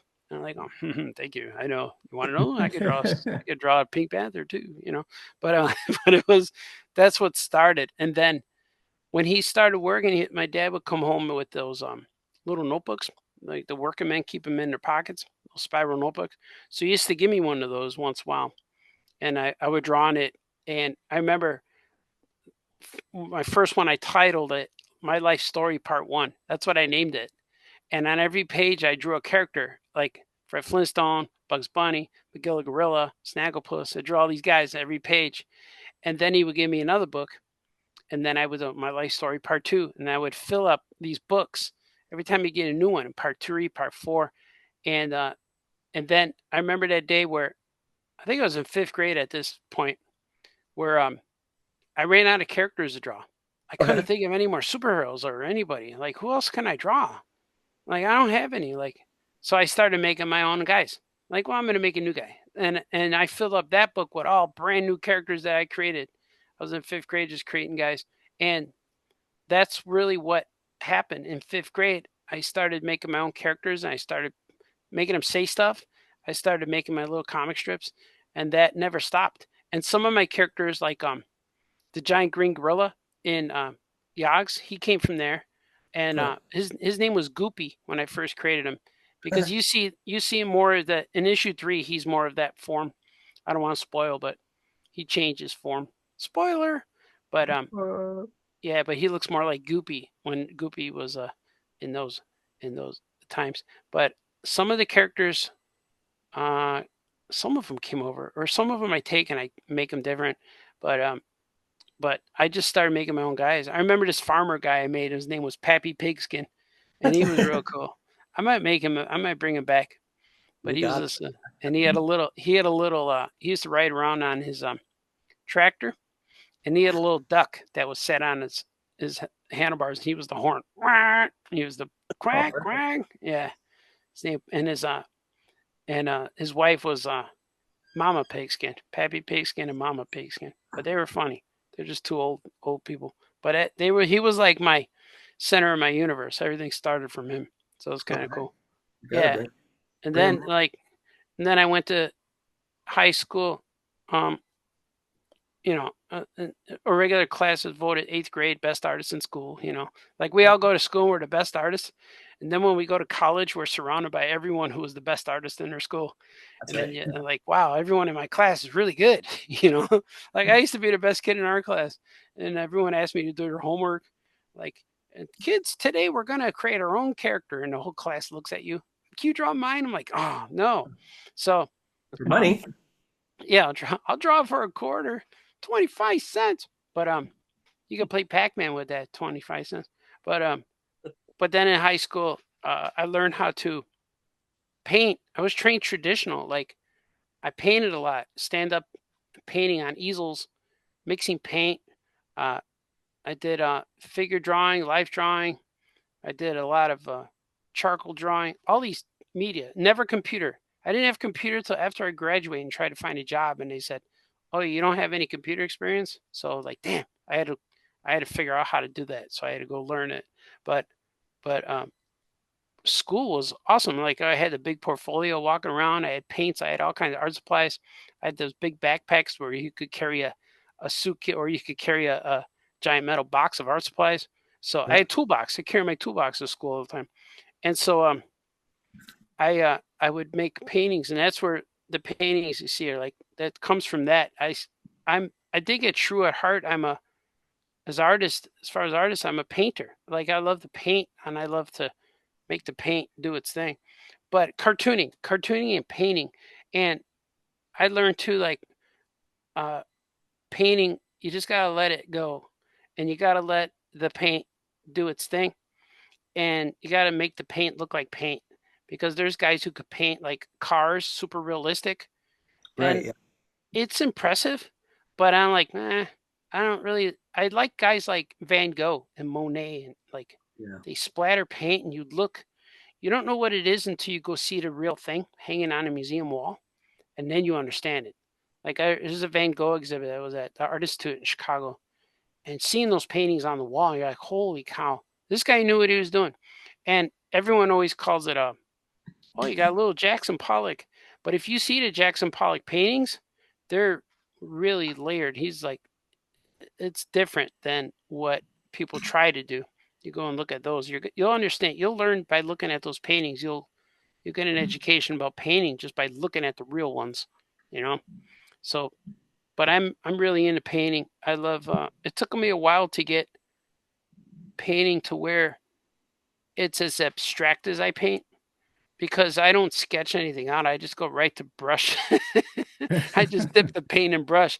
I do a sketch. I do a thumbnail sketch, real small, Yeah. and then I follow that, and then I just go and I just let the paint do its thing. And like the Silver Surfer piece, if he's out of proportion, like it doesn't matter. Like it doesn't matter to me if something's wrong in the painting or a guy looks weird, or like the proportions. Like you can see his legs are kind of short, his arm is long, but it looks cool. And I It don't works. worry about like her arm is curvy. I don't worry about it looks good. It's cartoony. And I learned too that the cartoonier you get, the more right it looks. You know? Like if Yeah. you're trying to draw, and I paint on wood. I paint on wood too, yeah. And like as an artist, you find the most economical supplies. So I could go to the store right now and buy a $30 canvas, but then not only like I'm sure I could add $30 to the price and maybe get the price back, but now if I want 3 canvases, that's cost me a lot. So if I go to Home Depot and buy these woods, they're $3 each. So I buy like 20 pieces of wood and come home and I have all 20 canvases, and then I gesso them. I put a bunch of that primer gesso paint on there. Yeah. I spread them all over my floor, and I throw the gesso on them, let them dry, and I still got a few stacked. But for a while, I was doing that live famous cartoonist paints thing, and Yeah. I'd like doing those. Those are real fun. But here's what was happening to me was after that 2 hours of intense painting, because now I know I'm live. I tried to finish painting every time, and when I didn't finish in 2 hours, I was like, "Damn, that was a disappointing show. I wish I could have finished." And then, but the next after I painted, I was so sore, like my body was sore, and I From going down. from painting, from doing, yeah, I gotta get tables instead of bending down. And after a while, I had to wear boots. I put like work boots on when I paint because my heels, everything, my heels, my ankles, like I don't know. This is like this it just happened, like, and I would get real sore. So after that I'd have to lay down, and I end up sleeping like 13 hours. I'd sleep all night, like, so I was like, man, paint, it's so much fun. But the live painting took a lot more out of me than painting regular, you know Right. what I mean? Like because I'm performing, I guess. You Yeah. feel it. You get dancing too. Yeah, they're fun to do, but I want to get back into it. But I just haven't. I just haven't had that time yet. But I did them pretty much back to back for a few weeks. Now, They're fun. I was making a lot of commissions too. Yeah, if dude. if somebody wanted to see what the floor of your art studio looked That's like, true. you can just turn to the back cover of a lot of your newer comic books and you get an example of that. Yeah, and that's not even altered. I took that's the photo. Took a photo of it, and that's it. Yeah, that's my Yeah. whole floor. Like when we were newlyweds and young couple in love, babies and stuff, we were gonna move, so we were looking for a house. So uh we looked at a few houses that were real nice, and my wife's like, "Oh, look at this! You could paint in the living room." I'm like, "Nope, not gonna paint in the living room. I gotta paint somewhere where it has a door, so I could close the door and it's not in the path. So like if I need an art studio that has a door, I'm like, oh look, okay, all right. Then we go to the next place. What a great garage! What a big garage! You could paint in the garage. I'm like, nope, not gonna paint in the garage because in winter it's 30 below, and in summer it's 120. Nope, not gonna paint in the garage. I'm like, oh, okay. So finally we found a house where and especially in Chicago, basements in Chicago are low. There's pipes, and every basement I go into, I hit my head. So I'm in the basement here. You can see the pipe, the water pipe behind me over there. But I got all the pipes and stuff and the vents, but they're above my head. I stand up there still. They're about 6.5, 7 foot up there. So I got a tall basement down here, and it's as big as the house. So once we came down here, I'm like, yeah, this is it. This is the one I want. Like the rest of the house, every house we looked at had all the stuff, but there's always that checklist. Like, okay, all right, they got that. They got that. Nope, I need a 2-car garage. Nope, driveway. Need driveway. I need a big basement. So those things is what I wanted. I didn't want to settle. So this is real cool, man. And like, I have dreams still that I'm not living here. Like I'll have a dream in my house where I'm not living in my house. I don't have this basement like this. And I wake up like panicked, and I wake up and I'm like, oh, I'm still in my bed. All right. And it's very strange.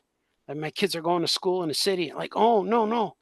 My son has tattoos. He's smoking a cigarette. He has a do-rag. No, we can't. No, can't say do-rag though, can you? But that's what he would be wearing. But so I'm happy with my life choices when it comes to the family and houses. Yeah. Oh, yeah. Like that. Yeah. What else we got? More questions. Let's check in let's check in some drawings as we're taking a nice big swig here. I like that. Look at that monkey. Yeah, look. Yeah, I looked at an old Spider-Man cover, and not old, but like last 10 years, and I saw a Peter Parker that was just kind of shaded blue in the background, and it had a swinging Spider-Man. So I figured, Nice. I kind of like that layout, and I kind of, came up with a different design and kind of moved them around. But that's kind of where I'm at right now with Lab Coat Webster and Superhero Webster. Oh, that's cool. You can see Webster number 3 I'm working on has crossed over even more. Webster number 2 crossover, the last story crossover with Action Cat Meteorite, but Webster number 3 crosses over. Oh, I like you keep changing your shirts. That's awesome. But I like Webster number 3 crossover at Lunar Lizard and ties into my monkey universe. I got a monkey universe too. Awesome. You guys are gonna like it. Yeah. And it kind of links to Gorilla subtly. Right. Yeah. I like those. I hear Gorilla? Yeah. Yeah, I'm issue 3 of Webster's Spider Monkey kind of links to the Gorilla universe. But you'll see it. But it doesn't say it. Hey, everybody, this is what it is. It's like if you know me, you're like, hey, is that? I think it is. That kind of thing. So I know when I had you draw him for me at Cincinnati. Yeah. But you just labeled it as Gorilla. Oh, yeah, because he was little. When he's little, he's Gorilla. When he's big, he's Gorilla. That's true. That's great. Yeah. That's fun, man. Speaking of monkeys as the topic, we're going to remove Webster from any of the following answers, but I'd like to kind of go around and find out who your favorite pop culture monkey is. It could be comics, it could be movies, it could be cartoons, whatever it is. Now, Art, is there one that jumped into your mind right away? I love Magilla Gorilla. He's my favorite, Mr. Peebles, Magilla Gorilla. I like that little Space Ghost monkey. Gleep. Yeah, I like that one. Yeah. I love monkeys. I like when Beast Boy turns into a monkey. I'm trying to think of the toys I have. I love King Kong, Planet of the Apes, Dr. Zaius. I like all these guys. Monkeys are the way to go, man. I love them so much. And then we have the subscription boxes at the store. And whenever there's a monkey comic, the guys put a monkey book in my subscription box all the time. Awesome. So when I go there to buy, let me see what the new books. Oh, She-Hulk, Spider-Man, monkeys, gorillas, monkeys. So I got real thick, a bunch of monkey books. If there's a gorilla on the cover, they put it in my book. I'm gonna make a little note. If I ever make comics, put a monkey on the cover. Okay. Yeah, I like monkeys. I like Chim Chim and Spritle. I remember that little monkey in Tarzan cartoons. He used to call him Mongambi. Remember? Was that his name? Mongambi? I don't know. What? Yeah, Tarzan cartoon. The Fleischer Tarzan cartoons. Remember when he would go on a side, go, oh, like that? It was like, then they made He-Man, where they would repeat. Oh, Filmation. Filmation, maybe, yeah. Filmation, yeah. I know they had the circle at the end with the logo. Yeah, he had a little monkey. Yeah. Yeah, he had a little like one of those Indiana Jones style monkeys. Kazuki. Yeah, I like all these guys. I like monkeys, and I'm into watching baby gorilla videos too. I like those, and I just like them. I send them to my daughter all the time, and she sends me pictures of goats with sweaters. So I like that. But there's a, I'm trying to start I think a new campaign. If we all just join in, is my idea is to replace the groundhog with a baby gorilla on Groundhog Day. So instead of seeing the groundhog come out, it sees a shadow. What if it's a brand new baby monkey comes out of that hole? A baby gorilla, silverback gorilla. That'd be fun. Yeah, like every year you get a new one. It's not the same one every year. You get a new baby monkey, a baby gorilla. What we should do every February 2nd, we all draw a baby gorilla coming out of the hole. Yeah. And some of us might pick shadow, some of us might pick no shadow, and you find out who wins the vote. Yeah, and you still call it Groundhog Day. You don't change the name of the day. And he's Groundhog the gorilla. And his gorilla, his name could be Shadow. That'd be funny. Yeah. But I think that was my pitch for last year. Does it need to be a groundhog? Like, why? What's the significance of a groundhog seeing his shadow? What if it's like anything? What if it's a baby gorilla? Why not? Then you get a new one. And then you could give him like, you could go in the future and like, here's the baby gorilla from 2026. He's a teenager now. It's like, yep, that was when I started. I was 3 days old back then. That would have been cool. I'm gonna do that. We should do a comic about that. What are your guys? Who are your guys' favorite gorillas? I said a lot of stuff. Let's jump over to Troy. Do you have an answer for that? I like. I've only ever seen him in the Brave and the Bold cartoon, but Detective Chimp is pretty fun. Oh yeah, I like Detective Chimp. Yeah. And Curious George, I guess, is George.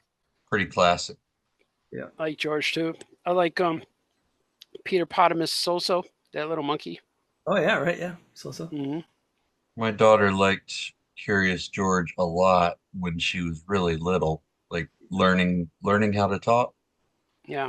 And my wife is from Venezuela, and so our daughter, our son too, both kids, they learned both languages like kind of at the same time. Mm-hmm. And as a result, she just was kind of late talking. But when she started talking, she was just like off to the races. Yeah, it was like she was just speaking in full paragraphs and would never shut up. But there was a period of time where we're like, maybe we should not let her watch Curious George anymore because she's, Curious George doesn't talk, and we're like, is she just like, is she not talking because Curious George doesn't talk? Maybe she should watch something with a character that talks. That's like those, you see videos on YouTube where American parents have videos of their kids and they say certain words with a British accent because of Peppa Pig. Oh, yeah. Yeah, that's funny. You can just put Johnny Carson on. She'll learn how to talk. She'll learn to interview people. Follow-up question for Troy. Did you then just have her watch like Mr. Bean episodes and stuff, or? No, but we all love Mr. Bean though. So yeah, that's also a favorite. Real talkative show. Yeah. Matt Guys, Rodgers. I hate to be a bit of a killjoy, but I got to get up early tomorrow, so I need to bolt. It's early now still. It's how early? About 4:45. Oh, you're still just stay up. You're fine. He's also an hour ahead of us, Art. So is he?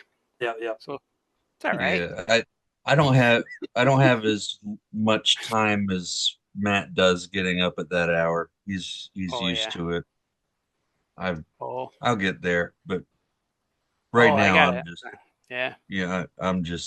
starting to, you know the feeling where you just like just lay down, you're boom, you're out. Yeah.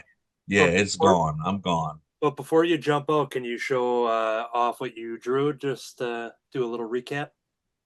Is it just two eyeballs? Eric Wolfgang style.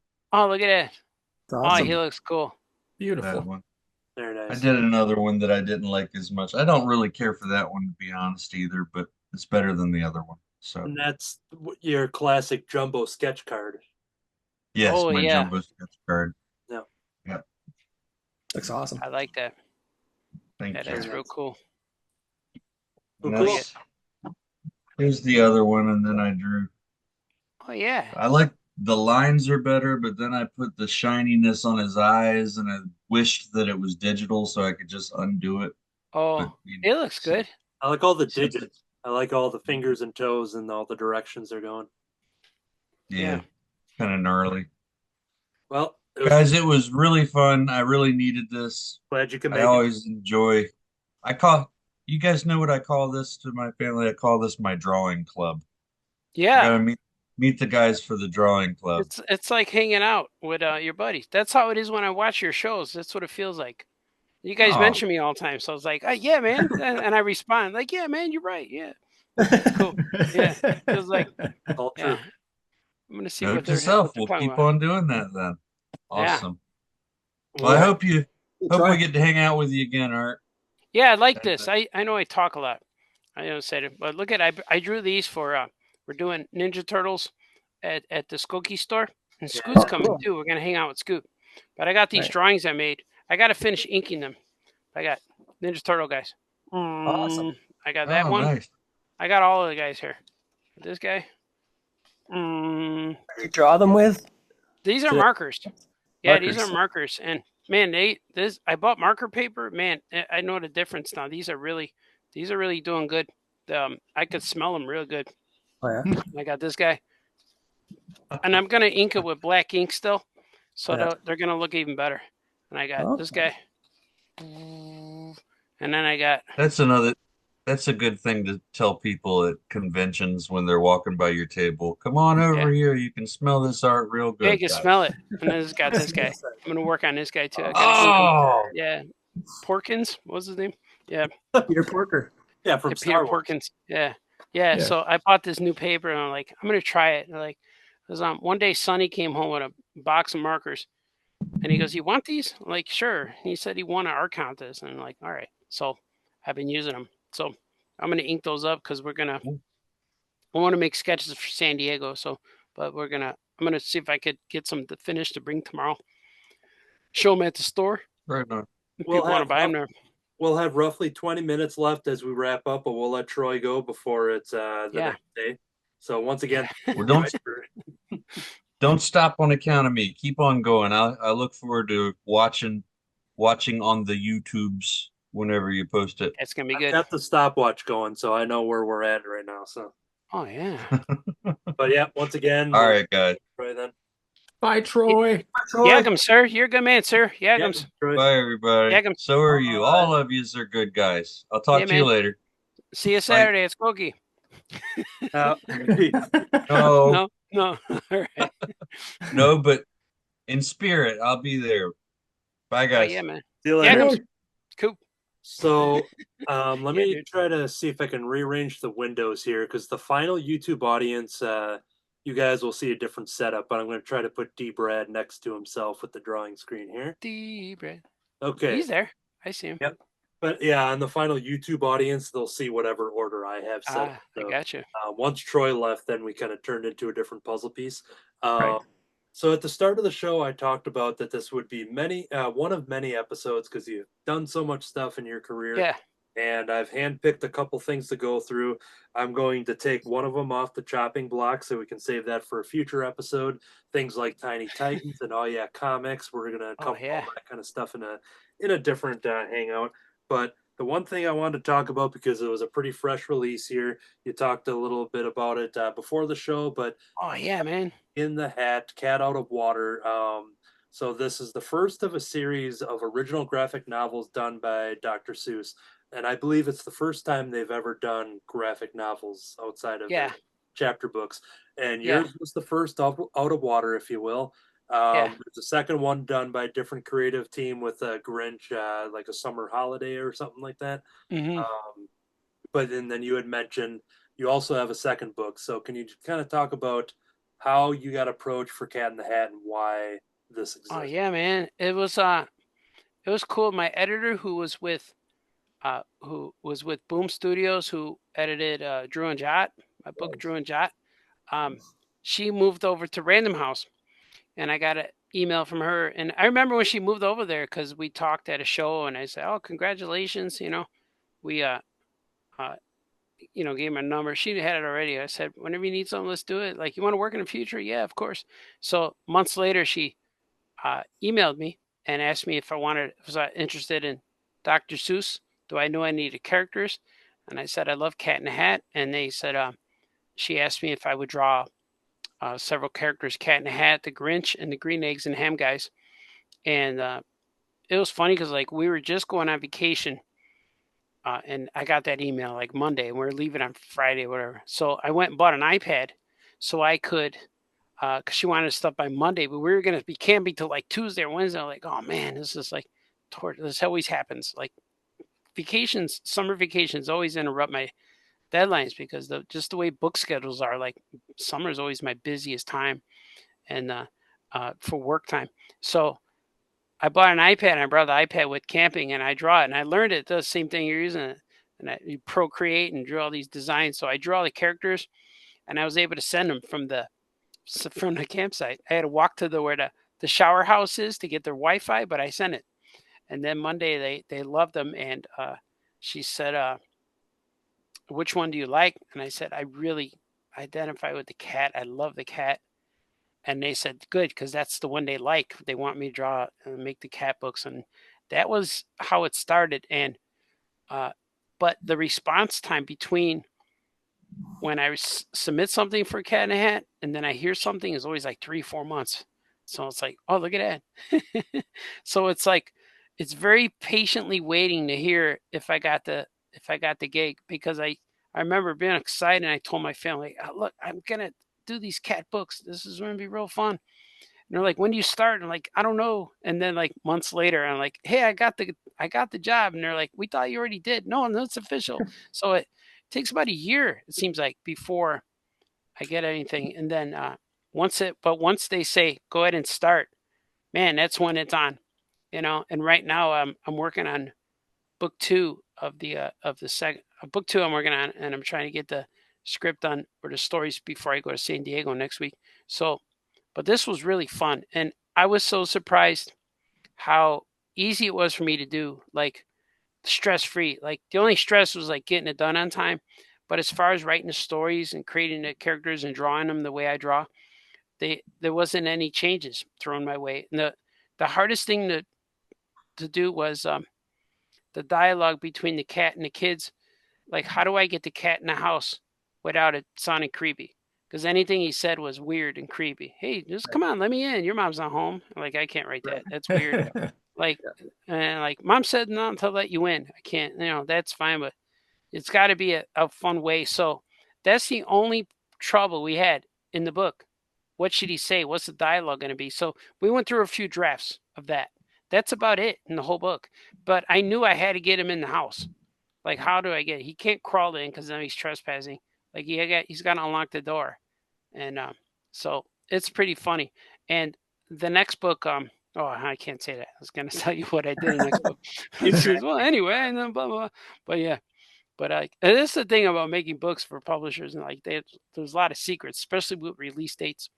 I remember I couldn't talk about Flash Gordon forever, but the cat is real fun, man. They sent me on that book tour, and it was amazing.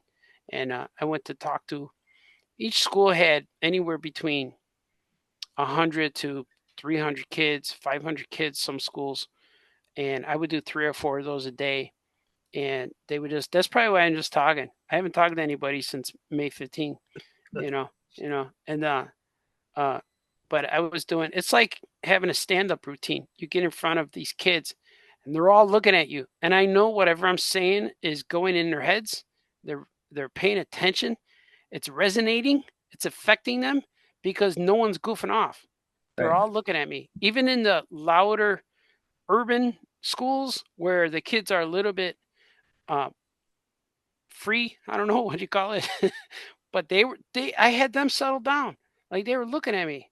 And some of the city schools, they don't give you a mic, so it's harder to control the kids. And then after a while, there was one school so loud, I was just talking. I just ended up saying, I'm blah, blah, blah, blah, blah, blah, blah, blah, blah, blah, blah. Nobody can hear me anyway. And then they're all real loud. And He I like looking. literally said blah blah blah. Yeah, like they can't hear me anyway. And no one's saying, what do you think? Blah, blah, blah, blah, blah, blah, blah, blah, blah. Nobody cares. Nobody cares. I'm an artist. Nobody cares. I'm done in 10 more minutes. I got 10 more minutes. And that's like no one could even hear. The only one who heard was a teacher close to me. And she looked at me like I look at her watch because the school was out of control. But it was fun though.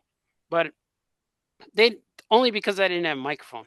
If I had a mic, I would have got the kids would have been fine. But there was like, yeah, and it's so weird because I went on this tour with all these schools, one over New York, New Jersey, Philadelphia, Cincinnati. I went to Richmond, Virginia. Then I came home to some Chicago schools. And me being on tour, I'm locked into my routine. You know, I got a stand-up routine. I already know what it is. I say the same stuff. I say it over and over, but not word for word, but same stories. And it's kind of like the same story. Like, how'd you meet Franco? Well, I know the story, but it's not rehearsed. It's just I know what to say. So it's like I have the same stories. But when I went to Chicago, I forgot I was in Chicago school because I'm so used to, all right, here's the next school. I'm just going to talk. But all the people asking questions were real personal. Like, did you grow up over there? Like, yeah. Oh, that's right. We're in Chicago. You know where I'm from. I'm only 2 miles that way I lived, you know. So I went a lot of the schools in my older neighborhood. So that was real cool. And the principal talked to me about my schools where I went to. She knew the school. She knew who my teachers were. It was really like she heard of them. Like, 'cause she was about my age. I might have been older than the principal, but I remember when I was sitting in her office waiting, she came out and I went, "Are you the principal?" And then she went, "Yes." And I said, "You know what? I'm still nervous, even though I'm an adult. I'm a dad. I have kids in college now, and I'm still nervous sitting in your office." And she went, "Hmm." She looked at me and sat down. She says, "You must have been the bad kid." I'm like, "No, it was always the other guy, teacher, you know." But she was real cool. And she started talking to me in Spanish. And I'm like, I'm sorry, I don't know all those words. I don't know. I don't speak Spanish fluently. I know some of it, but I don't know. She goes, "But Baltazar," she said, "you look like one of us." I said, "I am one of you, but I don't speak Spanish."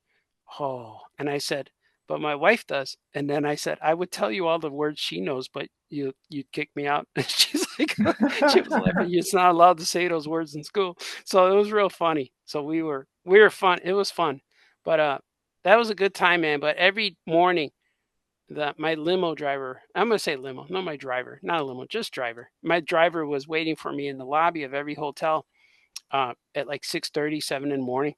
So I had to get up like 4 a.m. I was like Troy. I had to get up at 4 a.m. And I'd get in the car. We'd go. We get coffee, whatever I needed. I'd do the 3 schools. We get lunch between, and then eventually they drive me back to my hotel. So I would be back in my hotel by 4:30, and then I would eat dinner. And man, I'd be out. I'd be 6 o'clock, 7 o'clock. I'd be snoring. I'd be in bed already. Then I wake up again at 4. So it really exhausts you. Like it beats you up, man. You're performing every day, and I that really took a lot out of me this year for traveling because I'm only doing the 3. I'm doing C2E2 San Diego and New York, and right now I'm going to San Diego, and I'm glad because it's been a break. I'm not coming off. And last week I was somewhere else. You know, I've been home since May, so I'm like, all right, this will be cool. I'll be able to go. But man, it's fun, man. I like doing all this stuff. Yeah, I know you asked me a question. I talked for an hour, but it's fun. The one thing I wanted to piggyback off of when you're like that shirt. About the Cat and Hat tour, and it kicked off in beautiful downtown Skokie, as you had the book release there. And whenever you have a big event, I like to go down. I help out and hang out and stuff like that. And usually my job is to replenish the action cat that you have in the cat box fluffer. Yeah. And what was unfortunate is that, and I'm going to show some pictures. Future Anthony will put some pictures up. That when I went into the deep reaches of the backstock of Oh Yeah Comics, that is when the cat himself showed up at Oh Yeah Comics. Oh yeah. So that was a pretty cool moment. It just the timing of it didn't really work out for me. That when I left, he showed up, Right. and when he left, I showed up. So Yeah.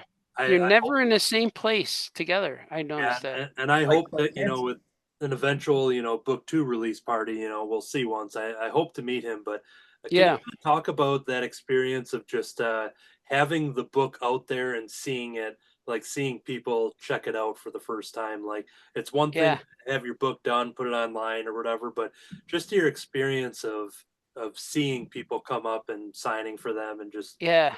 I must have signed on that tour. I had to sign about 2,000 books easily. wow. I was signing 200 books at every stop, and it had to been over about that, maybe more. But what I what was weird for me is when I see the books in Target and Walmart and all these different places. Um, it used to be weird to see my book in a comic shop, like with Tiny Titans and Super Pets, and I see Super Pets at Barnes and Noble and stuff, or bookshelves. That's real cool. Seeing books in libraries, and it freaks me out too when the kids at schools rent the books in their library, and I sign it to the library, and the book's all beaten up and stuff. It's really cool, and like Drew and Jot made it to libraries, and Gilbert was in libraries, but the Cat in the Hat is everywhere, and I have people buying them from all over the country, just writing to me that I never met. Like, you get customers on your website, there are a lot of repeats or new guys, or you recognize their names. I've been sending stuff all over the country. Um, a lot of Midwest coast. What's that? Like Nebraska and South Dakota, Utah. A lot of those places over there, and but it's big and overwhelming. And I feel like the same guy from fifth grade who just wants to make his own characters, and I have a room I could do that, and it doesn't feel like anything until I go out there, and people want to, like when we had the Cat in the Hat, people traveled from all over the place just to come. The guys, few people drove from Iowa, and there was one guy. There's a few at one point. Someone came from Australia to see us for another signing. So it's really strange when people come from all over just to come to beautiful downtown Skokie to do whatever we're doing. And the cat, man, it's really weird. And even with the suit, the cat, the big cat costume showing up, the guy showing up in there, and like that's just it's cool and weird and awesome at the same time. And even just this last summer, 2 summers ago, when you play the games at Six Flags, where you would win the plush, but you would win a Super Pet plushie. Like, and they were my designs, and that was cool. They were based off of the DC Direct plushies, but not a real big. They had Crypto and Ace, Streaky, and they had a few that they didn't make. They had like the turtle, and so that was pretty cool. I didn't get any of them. I didn't go. I didn't been there in a few years, but seeing stuff like that, or seeing sometimes the character I made is in a store or something, it's really odd. And like Backhout in the Lego game, like Backhouse is a result of Tiny Titans, me and Franco's book, and like, but Backhout made it Super Pets. Now it's in the Lego game. Now it's in mainstream Batman. So it's very weird, like how stuff like that happens. And but the cat is pretty incredible because Dr. Seuss emailed me and says, "Hey, you want to draw this for a while, and we like the way you draw it." And like, it's just odd. And it was a lot of like pressure of like, I was scared at first, like people aren't gonna like this because whenever, like, remember that Sonic the Hedgehog movie when he showed up and he didn't look Yeah. right, he looks weird. I'm like, oh, that's gonna happen to me. Why does he look weird? You know, how come he's skinny? Like, I don't know, but he's malmangy. I base my cat like if you pick him up by the head, you could shake him. That's what I think. His body's all like wobbly. That's Oh all yeah, I yeah. think. It's Yeah, like he has. Yeah, he's real bony. He's real wiry. like old rubber band cartoons from the 30s. Yeah, because I know Man, that regular cat he's kind of potbelly-ish, and his feet are curly. They're almost like he's wearing socks. yeah. I gave him Right, yeah. toes and stuff. Yeah. Yeah. And you didn't have to write it in a rhyme too. That must have been good. That was the when I said, okay, I'll sign. Because I said, oh, I got a rhyme? Like, no rhyming. Yes. All right, I could do it. What rhymes There's with heralds? Heralds. Yeah, Heralds. Rhymes with bucket. Bucket. Yeah. Whoa, whoa, whoa, Baltazar, whoa. What rhymes with feces? Species? Yeah. Future Anthony is really close to the keyboard right now. Reese's Yeah. Pieces. He's got you on a 3-second delay. Looking at the timer, we are kind of bringing this train into the station here. What we covered in today's episode was just barely scratching the surface. There's a lot of other big things to talk about. The two big ones being Tiny Titans and Oh Yeah Comics, things that we'll touch base in a later episode. Hopefully getting you back around like November, December, because you'll also have a Flash Gordon book to talk about. Yeah, that's right. So we won't get into that here because that'll be another 45 minutes without me asking a question. Yeah, I do that. Plenty of material, all the other like itty bitty work and your Gilbert work. There's so much stuff to cover. Yeah. But what we're gonna do here to close out the episode is once again promote that the new book of Yogg's 2 is going to be out very by the time people see this episode. So check that out. And, these are available in like Targets and Walmarts and stuff too. Yeah, they're on the Target website. When we go to Target, my kids bring up the computer in the aisle and put a search and put my name in a search, and all my books come up. Yogg's comes up, Gilbert comes up, my Archimaniacs, a lot of the DC comic stuff, and the Cat, of course. So you could order them all at Target. They're all on their website, and it's cool. So yeah, I dig it, man. These are the two of the latest. You've got a lot of new stuff on your website as well. So go into artbaltazar.com and just check out all that stuff. This episode won't be, maybe it'll be out just in time for San Diego, but you'll be in San Diego Comic-Con and promoting all the stuff that you promote. I come back, I'll watch it. It's going to be good. And it's going to be nuts, man. I got meetings already set up and schmoozing is going to happen. Hardcore schmoozing. Cool. And hopefully I have some things to say when I get back. And we'll do a quick round of show and tell. Since I see Matt Rodgers right there, let's take a good look at his Webster the Spider Monkey there. We got Webster. He's a Spider Monkey. I always love all your background and like border work when it comes to like install your trees and your brush, like everything you do at the end there is, I always dig seeing that. So yeah, he looks cool, man.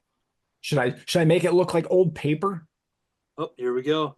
Old paper effect coming in. Talk amongst yourselves. I'm gonna do like Obi-Wan. You must do what you feel is right, of course. We'll see how it looks. While he does that, this is I'll go and touch this up more after the show, but this is kind of where I'm leaving it. I'm gonna work in the background and stuff too. But this is a version of the at the end of the very end of the virgins, you say? Oh, something else. All right. D. Brad, take a look at what you had there. Yeah, my phone conked out, so that's why that but I don't know if I showed this one yet. Oh, look at him. Oh, he's cool, man. This one I think I gotta fix it where the hand is, the front hand, but it's kind of weird one. Oh yeah. Very cool. That's cool. Another butt one. I don't know why I have so many butt shots here, but D. Brad. Oh yeah, D. Brad. My kids like when D. Brad. That's what they say. Before we recorded, I told the other guys that whenever I want to get into like an Art Baltazar voice, I literally go to the phrase I heard the most in the year 2020, which was simply, "Oh yeah, D. Brad," and like, "Oh yeah, D." That's the phrase that just D. Brad. Anthony Laatsch. You guys can claps. That's where I first heard Anthony's name from your mouth. Yeah. But I think you said Anthony Lachey at first. Yeah. Oh, Lachey. Yeah, there's a couple variants of my last name for a while, and then eventually you caught on. So. And same with your other buddy. Kevin Kleinhans. Kleinhans. Yeah. I say his name a few different ways. So I love when people like say to put like they put their name, their title, but they put a number in there or something, and I always try to pronounce it. Oh, sure. Oh, number 9, look. Oh, how you doing?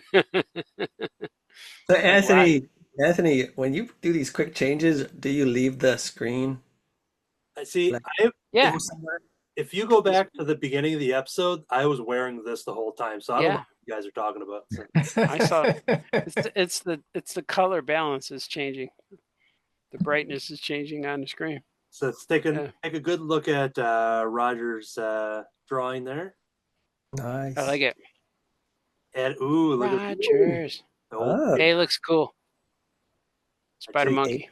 Aged it. Yeah. Now, one thing I'm going to do to close out the show is that none of you guys know what I'm about to show here because I have an exclusive reveal.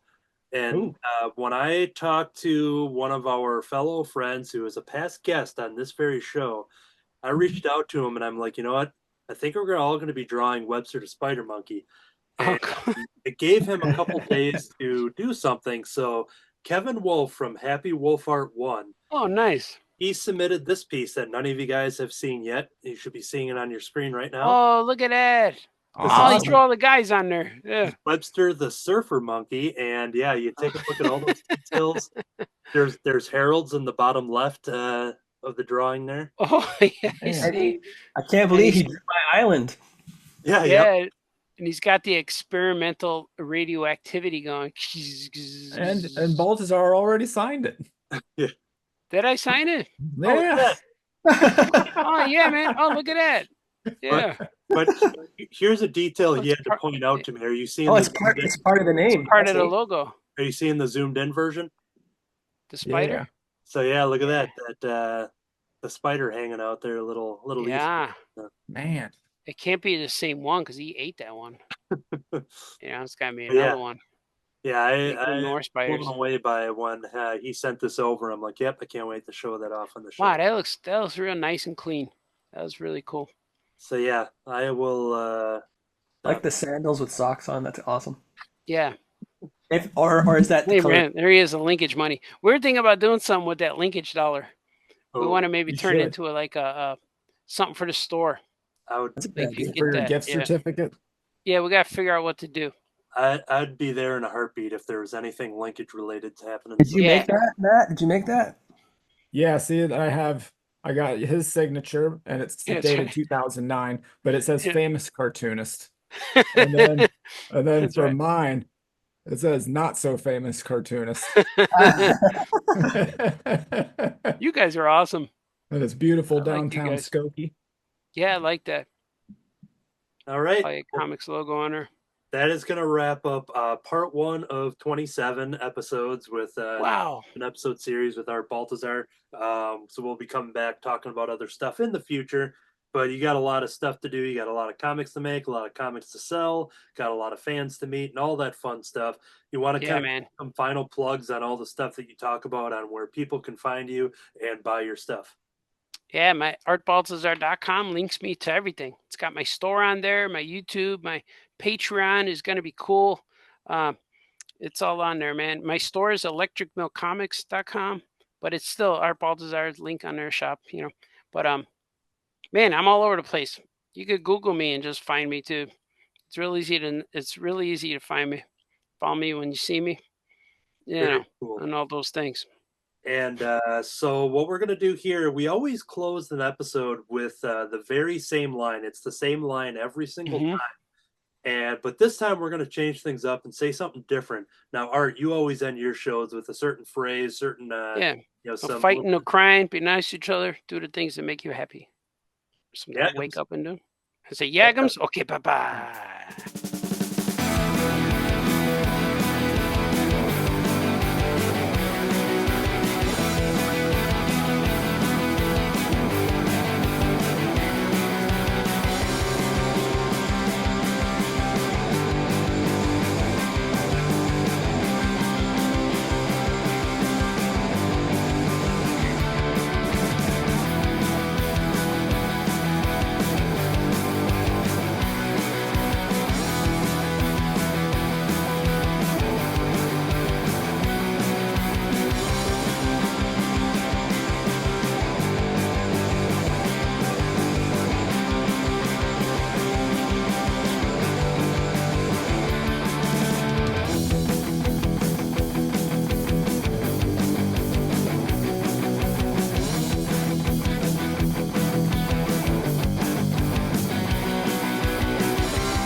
Yeah, got it.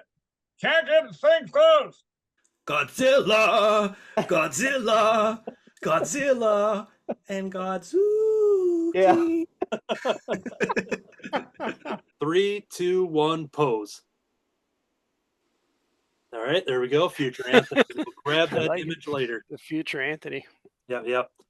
All right, he's gonna have his work cut out for him next week. I don't have to worry about it today though, so that's future Anthony's problem. All right, like future Anthony is the hardest working guy in this thing. I'm not sure if I like him better than the present Anthony, you know. But present Anthony is now in the past. Exactly. Future guy will be in 5 seconds. He's long gone. Oh, he's in motion as future Anthony is. Okay, so this will be the setup. We are recording. I got all the ducks in a row. Don't get excited, D. Brad. Here we go. Ducks. Oh, yeah, I'm going to start.